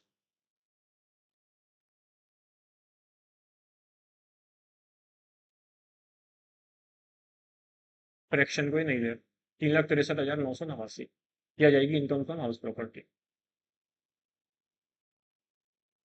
ठीक है, next, how much amount will be carry forward as a loss from house property for subsequent assessment year. कितना कैरी फॉरवर्ड कर सकते हैं, तो भाई बताओ सेट ऑफ कितना हो सकता है, सेट ऑफ हो सकता है मैक्सिमम 2 लाख। तो टोटल लॉस कितने का, 3,63,000 का, इसमें से 2 लाख सेट ऑफ कर दिया तो बचा कितना, 1,63,989। तो कितना कैरी फॉरवर्ड कर सकते हो आगे, 1,63,989, 1,63,989। ठीक है, question number 4, what would be the amount of capital gain chargeable to tax in the hands of Mr. Ganesha during the previous year 24-25। बोला कैपिटल गेन कितना यहाँ पे टैक्सेबल हो, तो कैपिटल गेन कितना टैक्सेबल होगा, इसके लिए देखो कैपिटल गेन की इनकम कैसे निकालते हैं। तो कैपिटल गेन निकालने के लिए एक तो हमें क्या चाहिए, फुल वैल्यू ऑफ कंसिडरेशन चाहिए। उसमें से हम क्या कर सकते हैं, कोई भी ट्रांसफर एक्सपेंसेस हैं वो हटा देते हैं। देखो किसी भी हेड में यदि कोई स्टैंडर्ड फॉर्मेट है वो हमेशा यूज करना चाहिए, या दिमाग में हमें उसे रिकॉल करना चाहिए ताकि कुछ गलती ना हो। उसमें से हम लेस करते हैं कॉस्ट ऑफ एक्वाजिशन, ठीक है, या फिर इंडेक्स कॉस्ट ऑफ एक्वाजिशन। फिर उसमें से हम लेस करते हैं कॉस्ट ऑफ इम्प्रूवमेंट या फिर index cost of improvement, right और नॉट। तो फिर यहाँ पे क्या आ जाता है, या तो लॉन्ग टर्म कैपिटल गेन आता है या फिर शॉर्ट टर्म कैपिटल गेन आता है, ऐसा ही होता है। तो इस केस में यदि हम देखें तो यहाँ पर इसने अपना जो है जयपुर वाला फ्लैट बेचा है। ठीक है, जयपुर वाला फ्लैट इसने सेल किया था, एक डिटेल्स ये रहा। तो इसने जयपुर वाला फ्लैट यहाँ पे सेल किया 90 लाख रुपए में। ठीक है ना, 90 लाख रुपए में सेल किया है, तो 90 लाख रुपीज इसकी क्या हो जाएगी, फुल वैल्यू ऑफ कंसिडरेशन। तो फुल वैल्यू ऑफ कंसिडरेशन कितना हो जाएगा, 90 लाख। अब देखो ट्रांसफर एक्सपेंस यहाँ पर कोई दे नहीं रखा है क्वेश्चन में, कॉस्ट ऑफ एक्वाजिशन या फिर इंडेक्स कॉस्ट ऑफ एक्वाजिशन। अब यहाँ पे ध्यान से समझना, जो भी आपका ये जो कैपिटल गेन वाला हेड है और स्पेशल रेट वाली इनकम है इसमें चेंजेस है। ठीक है ना, और वो चेंजेस क्या है, वो एक डेट आप याद रखना, 23 जुलाई, इस डेट से चेंजेस हुए हैं। ठीक है ना, तो इस डेट से पहले हम जब कहते थे कि कोई asset long term capital asset होगी, तो उसके लिए अप टू 23 जुलाई 24 हम यहाँ पर 3 ईयर्स देखते थे। ठीक है, लेकिन आफ्टर 23 जुलाई हम यहाँ पर एक तो 2 ईयर्स देखेंगे। तो इस तरीके से प्रोविजंस हैं। टैक्स की रेटेड में भी आपको चेंजेस देखने को मिलेंगे इस वाली डेट से, इस वाली डेट से। ठीक है, और शॉर्ट टर्म कैपिटल गेन में मतलब ये वाले जो प्रोविजंस हैं पूरे कैपिटल गेन के, प्लस आपका स्पेशल रेट वाला इनकम टैक्स टैक्स रेट जो है इनमें चेंजेस हैं, तो इनको अच्छे से करना। ठीक है, अब यहाँ पे देखो इसने हाउस सोल्ड किया है 1 जनवरी 2025 को 90 लाख रुपीज का। ठीक है, और ये इसने परचेज कब किया था, ये इसने हाउस परचेज किया था 2019 में। ठीक है, 2019 में परचेज किया था, तो देखो 19 से 20, 20 से 21, 21 से 22, ठीक है। तो यहाँ पर बताओ 19 में परचेज किया था और बेचा कब है, 25 में, तो इसका मतलब ये तो इसका क्या हो जाएगा, long term capital gain, long term capital asset होगी, और लॉन्ग टर्म कैपिटल असेट होगी तो इससे क्या बनेगा, लॉन्ग टर्म कैपिटल गेन बनेगा।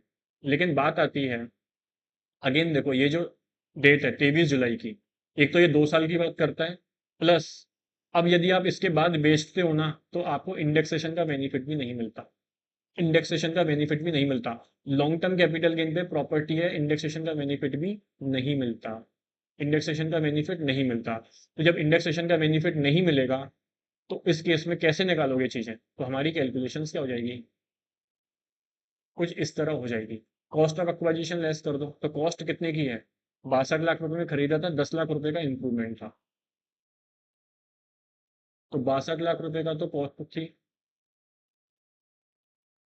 और 10 लाख रुपए इंप्रूवमेंट, तो 90 -62 -10, 18 लाख रुपए। और ये कौन सा हो जाएगा, लॉन्ग टर्म कैपिटल में। तो 18 लाख रुपए का यहाँ पे क्या है, एल टी सी जी है, 18 लाख रुपए का लॉन्ग टर्म कैपिटल गेन है। इंडेक्सेशन का बेनिफिट नहीं मिलेगा क्योंकि ये ट्रांसफर जो हुआ है वो आफ्टर 23 जुलाई हुआ है, 23 जुलाई के बाद ये इसको ट्रांसफर किया है, तो यहाँ पर इंडेक्सेशन का बेनिफिट इसको नहीं मिलेगा। ठीक है, डायरेक्ट कैलकुलेशन यहाँ पे हो जाएगी। अब इसमें एक इंफॉर्मेशन और थी कि उसने इन्वेस्ट कर दिए थे 15 लाख रुपए आरईसीएल बॉन्ड में, कब, 10 अगस्त को। तो 54 ईसी की जो डिडक्शंस मिलती है वो कैसे मिलती है, वो मिलती है जब आप यहाँ पर इन्वेस्ट करते हो डेट ऑफ ट्रांसफर से, डेट ऑफ ट्रांसफर से 6 मंथ के अंदर अंदर यदि आप कर देते हो, तो जनवरी में हुआ है ट्रांसफर, तो जनवरी, फरवरी, मार्च, अप्रैल, मई, जून, मतलब जून तक का आपके पास टाइम लिमिट था, यहाँ पर आपने अगस्त में किया, इसका मतलब ये जो बेनिफिट है आपको यहाँ पे नहीं मिलेगा। तो 15 लाख रुपए जो इन्वेस्टमेंट किए थे इसका बेनिफिट भी नहीं मिलेगा, मतलब पूरा का पूरा 18 लाख रुपए का कैपिटल गेन क्या होगा, टैक्सेबल होगा, पूरा का पूरा 18 लाख रुपए का कैपिटल गेन टैक्सेबल होगा। ठीक है, तो यहाँ पर ऑप्शंस देख लेते हैं। बोल रहा है शॉर्ट टर्म कैपिटल गेन नहीं है, long term capital gain okay, long term capital gain, long term capital gain nil है since he is eligible for deduction under section 54 EC in respect of amount invested in RECL bond issued by central government, answer is no. तो इसका जो point number B है ये क्या है, right answer है। 54 EC का बेनिफिट नहीं मिलेगा क्योंकि आफ्टर 6 मंथ, बियॉन्ड 6 मंथ इसने क्या किया है, इन्वेस्टमेंट इसने किया है। ठीक है, ओके। नेक्स्ट इसमें क्वेश्चन पूछ रहा है कि उसकी ग्रॉस टोटल इनकम बताओ, मिस्टर गणेशा की ग्रॉस टोटल इनकम बताओ। ठीक है, तो ग्रॉस टोटल इनकम बतानी है तो सीधी सी बात है, इसकी सारी डिटेल्स हमको चाहिएगी। तो देखो ग्रॉस टोटल इनकम, सबसे पहला हेड कौन सा होता है, सैलरी। सैलरी की इनकम है क्या, बिल्कुल है। सैलरी की इनकम दे रखी है इसकी 22,50,350। अब इसमें से स्टैंडर्ड डिडक्शन मिलता है, लेकिन स्टैंडर्ड डिडक्शन कितना है, 50,000 प्लस 75,000 रुपए का। तो 50,000 75,000 में देखना पड़ेगा कि कौन सी रिजीम में है। तो ये बोल रहा है कि शिफ्ट आउट कर दी थी डिफॉल्ट टैक्स रिजीम, इसका मतलब ऑप्शनल टैक्स रिजीम में है। तो स्टैंडर्ड डिडक्शन जो इसको मिलेगी वो कितने की मिलेगी, 50,000 रुपए की, यानी कितना आ गया ये, 22,350। अब इसमें बात आती है हाउस प्रॉपर्टी। तो देखो हाउस प्रॉपर्टी का लॉस था, हमने एमसीक्यू में निकाला था, हाउस प्रॉपर्टी का लॉस 3,63,989। और आगे इसने कैरी फॉरवर्ड पूछा था, हमने कहा कि सेट ऑफ कितना होगा, 2 लाख रुपए का आप सेट ऑफ कर सकते हो। ठीक है, 2 लाख रुपए का आप सेट ऑफ कर सकते हो। तो यहाँ पर क्या होगा, ये house property loss set of हो जाएगा कितने का, 2 लाख रुपए का। तो बताओ नेट इनकम कितनी आएगी इसकी, 20,03,50। पीजीबीपी कुछ नहीं है, कैपिटल गेन है, लॉन्ग टर्म कैपिटल गेन है 18 लाख रुपए का, long term capital gain 18 lakh रुपए का, अदर सोर्सेज वगैरह कुछ भी नहीं है। ये कितना जाएगा, 38,00,0350, 38,00,0350, ये क्या हो जाएगी इसकी टोटल इनकम, 38,00,0350, 38,00,0350। ठीक है,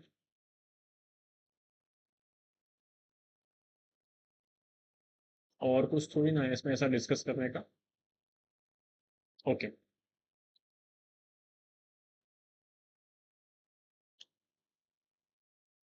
अब यहाँ पे एक चीज ध्यान रखना, ये जो यहाँ पर ये हाउस प्रॉपर्टी का लॉस है, अब इस क्वेश्चन में तो बोल दिया उसने कि वो ऑप्ट आउट कर रहा है, ठीक है ना, ये यहाँ से शिफ्ट आउट कर रहे हैं, यहाँ से डिफॉल्ट टैक्स रिजीम को ऑप्शनल टैक्स रिजीम में चला गया। जब 115 बीएससी होता है, 115 बीएससी, तो आपको ये बेनिफिट नहीं मिलते। आपको सेल्फ ऑक्यूपाइड प्रॉपर्टी में इंटरेस्ट का बेनिफिट नहीं मिलता, set of carry forward house property का लॉस नहीं होता। इसलिए ये इन्फॉर्मेशन बहुत इंपॉर्टेंट है 115 बीएससी वाली, ठीक है। देख लेते हैं आंसर्स क्या आ रहे हैं। आंसर इज 1A, सेकंड में है लॉस 363989, और 163 ऑप्शन बी, बी, ये भी ऑप्शन बी है, ऑप्शन बी है, फिफ्थ में ऑप्शन डी है, फिफ्थ में ऑप्शन डी है, ठीक है। तो ये कंप्लीट हो गया, ठीक है। यहाँ पर मैं आपसे एक चीज और डिस्कस करना चाहता हूँ, वो है हाउस प्रॉपर्टी हेड से रिलेटेड। हाउस प्रॉपर्टी हेड में एक चीज ध्यान रखना हमेशा, कि ये जो रेंटल इनकम होती है ना, एक तो रेंटल इनकम का आता है, एक आता है इसमें इंटरेस्ट का, इंटरेस्ट ऑन बोरिंग लेते हैं ना अपन, 24B वाली। इससे रिलेटेड यहाँ पर एमसीक्यू केस सिनेरियो बनता है, तो आप यहाँ पर साथ में टीडीएस के प्रोविजंस भी पढ़ लेना, ठीक है, टीडीएस के प्रोविजंस भी पढ़ लेना। और इसमें 194 आईबी, ये मैंने लास्ट टाइम भी डिस्कस किया था कि जब रेंटल इनकम आती है तो उस केस में यहाँ पे 194 आईबी अप्लीकेबल हो जाता है, ठीक है। तो हाउस प्रॉपर्टी में ये दो टीडीएस सेक्शन आपके दिमाग में रहने चाहिए, जब आप कोई रेंटल इनकम देख रहे हो, कोई इंटरेस्ट का पॉइंट देख रहे हो, तो ये पूछ सकता है वहां से, ठीक है, क्योंकि इसका एक सेपरेट इंडिविजुअल और एचयूएफ को मिला के प्रोविजन है 194 आईबी का, तो वो वाला भी कोई भी प्रोविजन यहाँ पर एमसीक्यू में आ सकता है, ठीक है। चलिए, तो केस सिनेरियो नंबर 10 और आज के लास्ट केस सिनेरियो पर हमें रीड आउट करते हैं। Lux Enterprises, a proprietorship firm of Mr. Lucifer Morningstar, a resident individual in Maharashtra engaged in business of printing and publishing। तो एक यहाँ पर मिस्टर लूसीफर हैं, जो रेजिडेंट इंडिविजुअल हैं, महाराष्ट्र में रहते हैं और बिजनेस करते हैं किसका, प्रिंटिंग एंड पब्लिशिंग का। फॉलोइंग डिटेल्स दे रखी हैं असेट से रिलेटेड बिजनेस की, पर्टिकुलर्स है, डेट ऑफ परचेज दे रखी है, date of put to use दे रखी है, और अमाउंट दे रखा है, हो सकता है डेप्रिसिएशन निकल रहा है। Office building super structure constructed on lease land, office building का सुपर स्ट्रक्चर था, तो ये परचेज थी इसकी 30/9 का, और date of put to use 30 दिसंबर का है, 1,85,00,000 रुपए में। BMW M4 कन्वर्टिबल कार है, 23 अगस्त 2019 को खरीदी थी, 25 अगस्त से पुट्टी यूज किया, 94,80,000 रुपए का। मशीनरी यूज होती है प्रिंटिंग एंड पब्लिशिंग प्रोसेस में, 25 सितंबर को परचेज किया था, 15 अक्टूबर को पुट्टी यूज है, 9,12,500 का अमाउंट है। WDB दे रखी है प्लांट एंड मशीनरी की, depreciable at the rate 15% as on 1 April 2024 is 1,45,00,000। Based on the fact of the case scenario given above, choose the most appropriate answer of the following questions, assuming all the aforementioned assets are purchased throughout the account pay check। ठीक है, तो इसमें depreciation निकालने से related है, कुछ data दे रखा है असेट्स के। पहला एमसीक्यू है, what would be the amount of depreciation allowable on plant and machinery 15% for the previous year 24-25। बोला 15% ब्लॉक वाली जो है उसका आप क्या बताओ, डेप्रिसिएशन कितना अलाउ होगा वो बताओ, ठीक है। तो यहाँ पे देखो, ऑफिस बिल्डिंग सुपरस्ट्रक्चर जो है ये तो 10% में जाएगा, ऑफिस बिल्डिंग है। अब बात आती है BMW M4 कन्वर्टिबल कार, तो मोटर व्हीकल जो होता है वो भी प्लांट एंड मशीनरी होता है, बिल्कुल होता है, तो क्या ये भी 15% में आएगा। तो देखो, मोटर व्हीकल जो होता है, इस मोटर व्हीकल में एक चीज ध्यान रखना कि अदर देन हायर पर्पज है, अदर देन हायरिंग बिजनेस, यानी मतलब हायरिंग के बिजनेस में यूज नहीं हो रहा है, तो मोटर व्हीकल जो है उस केस में मतलब नॉर्मल वाला, वो 15% पे ही ब्लॉक में आता है, मतलब उसमें डेप्रिसिएशन 15% मिलता है।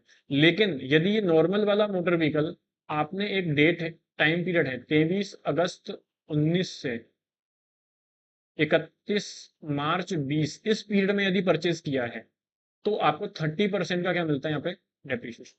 उसी तरीके से यदि कोई मोटर व्हीकल है, आप उसे हायरिंग बिजनेस में यूज करते हो, तो नॉर्मली उस पर 30% मिलता है, लेकिन इस वाले पीरियड में 23 अगस्त 2019 से 31 मार्च 2020 वाले पीरियड में उस पर 45% का क्या मिलेगा, डेप्रिसिएशन मिलेगा। ठीक है, 45% का क्या मिलेगा, डेप्रिसिएशन मिलेगा। ओके, तो इस केस में आप देखो कि ये जो यहाँ पे कार खरीदी है तो इसका बिजनेस तो प्रिंटिंग एंड पब्लिशिंग का है, तो इस केस में ये हायरिंग का तो नहीं है, तो ये नॉर्मल बिजनेस में यूज हो रही है, तो नॉर्मल किस में आनी चाहिए, 15% पे आनी चाहिए। लेकिन खरीदी कब है, 23 अगस्त 19, डेट ऑफ प्रोड्यूस 25 अगस्त 19, मतलब ये इस वाले पीरियड में फॉल कर रही है, 23 अगस्त 19 से 31 मार्च 20, इस वाले पीरियड में फॉल कर रही है। इसका मतलब ये जो कार है ये किस में आएगी, ये 30% के किस में आएगी, ब्लॉक में आएगी। इस पर डेप्रिसिएशन जो है वो 30% के रेट से एप्लीकेबल होगा। मशीनरी जो यूज हो रही है प्रिंटिंग एंड पब्लिशिंग में, तो ये मशीनरी पे 15% का डेप्रिसिएशन मिलेगा। ठीक है, अब यहाँ पे देखते हैं depreciation allowed on plant and machinery 15% है, तो इस पर कितना डेप्रिसिएशन मिलेगा। तो एक तो डेप्रिसिएशन के लिए ओपनिंग डब्ल्यू डी दे रखी है, ओपनिंग डब्ल्यू डी दे रखी है 1/4/24 की, तो ओपनिंग डब्ल्यू डी कितनी है, 1,45,00,000। इसमें एडिशन है, एडिशन का बकाया पुट टू यूज कितनी है, 15 अक्टूबर की, कितने की, 9,12,500। तो ये तो है, ये लेस देन 180 डेज है, इसका मतलब यहाँ पे इसको हाफ रेट से क्या मिलेगा, डेप्रिसिएशन मिलेगा। तो इस पर टोटल डेप्रिसिएशन निकाल लेते हैं। तो डेप्रिसिएशन निकालने के लिए क्या होगा, ओपनिंग 1,45,00,000, इसका कितना, 15%, एडिशन 9,12,500, और इसका कितना, इसका 50%, यानी 7.5%, ये वाला हो जाएगा डेप्रिसिएशन। इसको हम बोलते हैं नॉर्मल डेप्रिसिएशन, ये है नॉर्मल डेप्रिसिएशन। एक होता है एडिशनल डेप्रिसिएशन, एक होता है एडिशनल डेप्रिसिएशन। एक बार इसको डिस्कस करते हैं, कैलकुलेशन कर लेते हैं। ओपनिंग डब्ल्यू है 1,45,00,000, 1,45,00,000 का 15%, यानी ये हो जाएगा 21,75,000, और 9,12,500 का आप ये निकालोगे, ये हो जाएगा आपका 68,437.5, यानी 438। ठीक है, तो 21,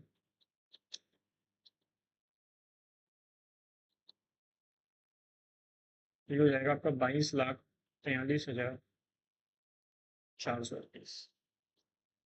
ठीक है, अब इस क्वेश्चन में देखो, आपको एक ऑप्शन एक भी नहीं मिलेगा, 22, 24 लाख, 23 लाख, 24 लाख, 24 लाख, हमारा डेफिनेशन है 22 लाख रुपए का।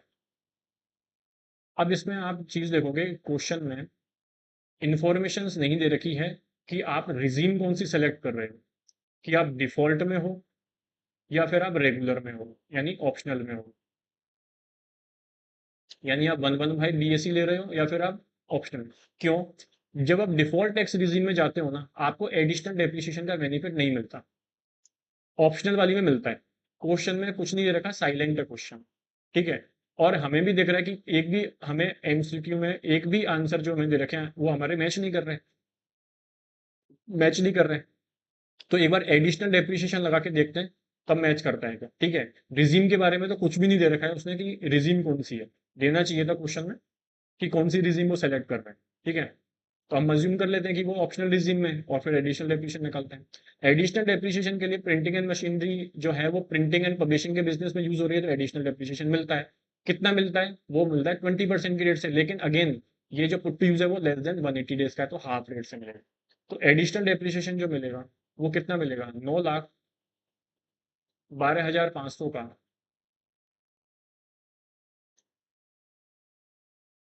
यानी कितना, 91,250, 91,250, यानी टोटल कितना हो जाएगा, ये हो जाएगा 23,34,688, ये आ जाएगा आपका टोटल डेप्रिसिएशन,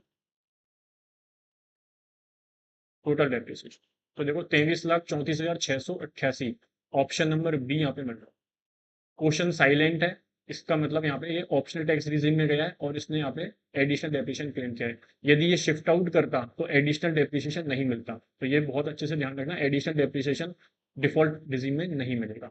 ठीक है, तो ये हमने डेप्रिसिएशन की कैलकुलेशन कर ली। Option number B is the correct answer for question number 1। Question number 2 बोल रहा है what would be the WDV of plant and machinery depreciable at the rate 15% as 1/4/25। बोल रहा है कि आपको इसकी क्लोजिंग WDV बताओ। तो वो तो इजी है, टोटल जो ये ओपनिंग है प्लस एडिशन है, और ओपनिंग प्लस एडिशन में से लेस कर दो क्या, डेप्रिसिएशन कितने का, 23,34,688 का। तो ये क्या आ जाएगी क्लोजिंग WDV, ये क्या आ जाएगी क्लोजिंग WDV लेस, तो 1,45,00,000 प्लस एडिशन 9,12,500 माइनस 23,34,688, यानी ये आ जाएगा 130,77,812। ठीक है, 130,77,812, option number C is the correct answer. ये तो इजी था। क्वेश्चन नंबर 3 बोल रहा है What would be the WDB of office building superstructure constructed on leased land as on 1/4/25। Office building का WDB क्या होगा, तो ऑफिस बिल्डिंग जो है वो 10% के ब्लॉक में है, तो इसका पुट टू यूज देख लेते हैं। पुट टू यूज है 30 दिसंबर का, इसका मतलब यहाँ पे हाफ रेट से डेप्रिसिएशन मिलेगा इसको, कितने से, 5% से। ठीक है, तो 1,85,00,000 रुपए का इसका अमाउंट है, तो इसमें से 5% का डेप्रिसिएशन लेस करो,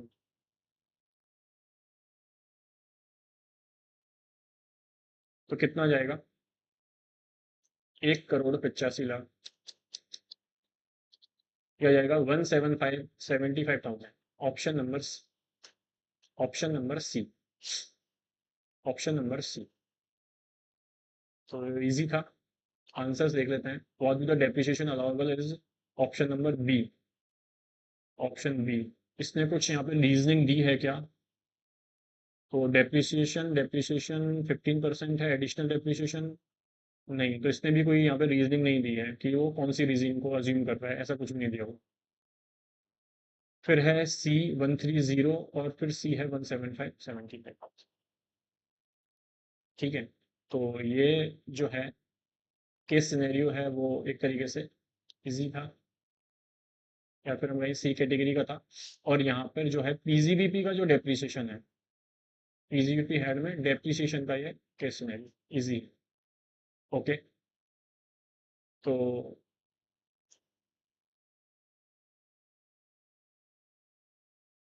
केस सिनेरियो 6 to 10 जो है वो हमने यहाँ पे कवर कर लिए हैं। ठीक है ना, तो अगेन मैं आपसे कहूँगा यहाँ पे थैंक यू वीडियो देखने के लिए। और आपका कोई भी प्रॉब्लम, चाहे वो किसी कंसेप्ट से रिलेटेड है, चाहे किसी पर्टिकुलर क्वेश्चन की प्रॉब्लम है, आपको रिवीजन में कोई प्रॉब्लम आ रही है, आप ज्वाइन करें टेलीग्राम चैनल पे और आप मुझसे कनेक्ट कर सकते हैं। ठीक है, मेरा पर्सनल कॉन्टैक्ट नंबर भी यहाँ पे शेयर कर देता हूँ, वहाँ पे भी आप मुझसे जुड़ सकते हैं।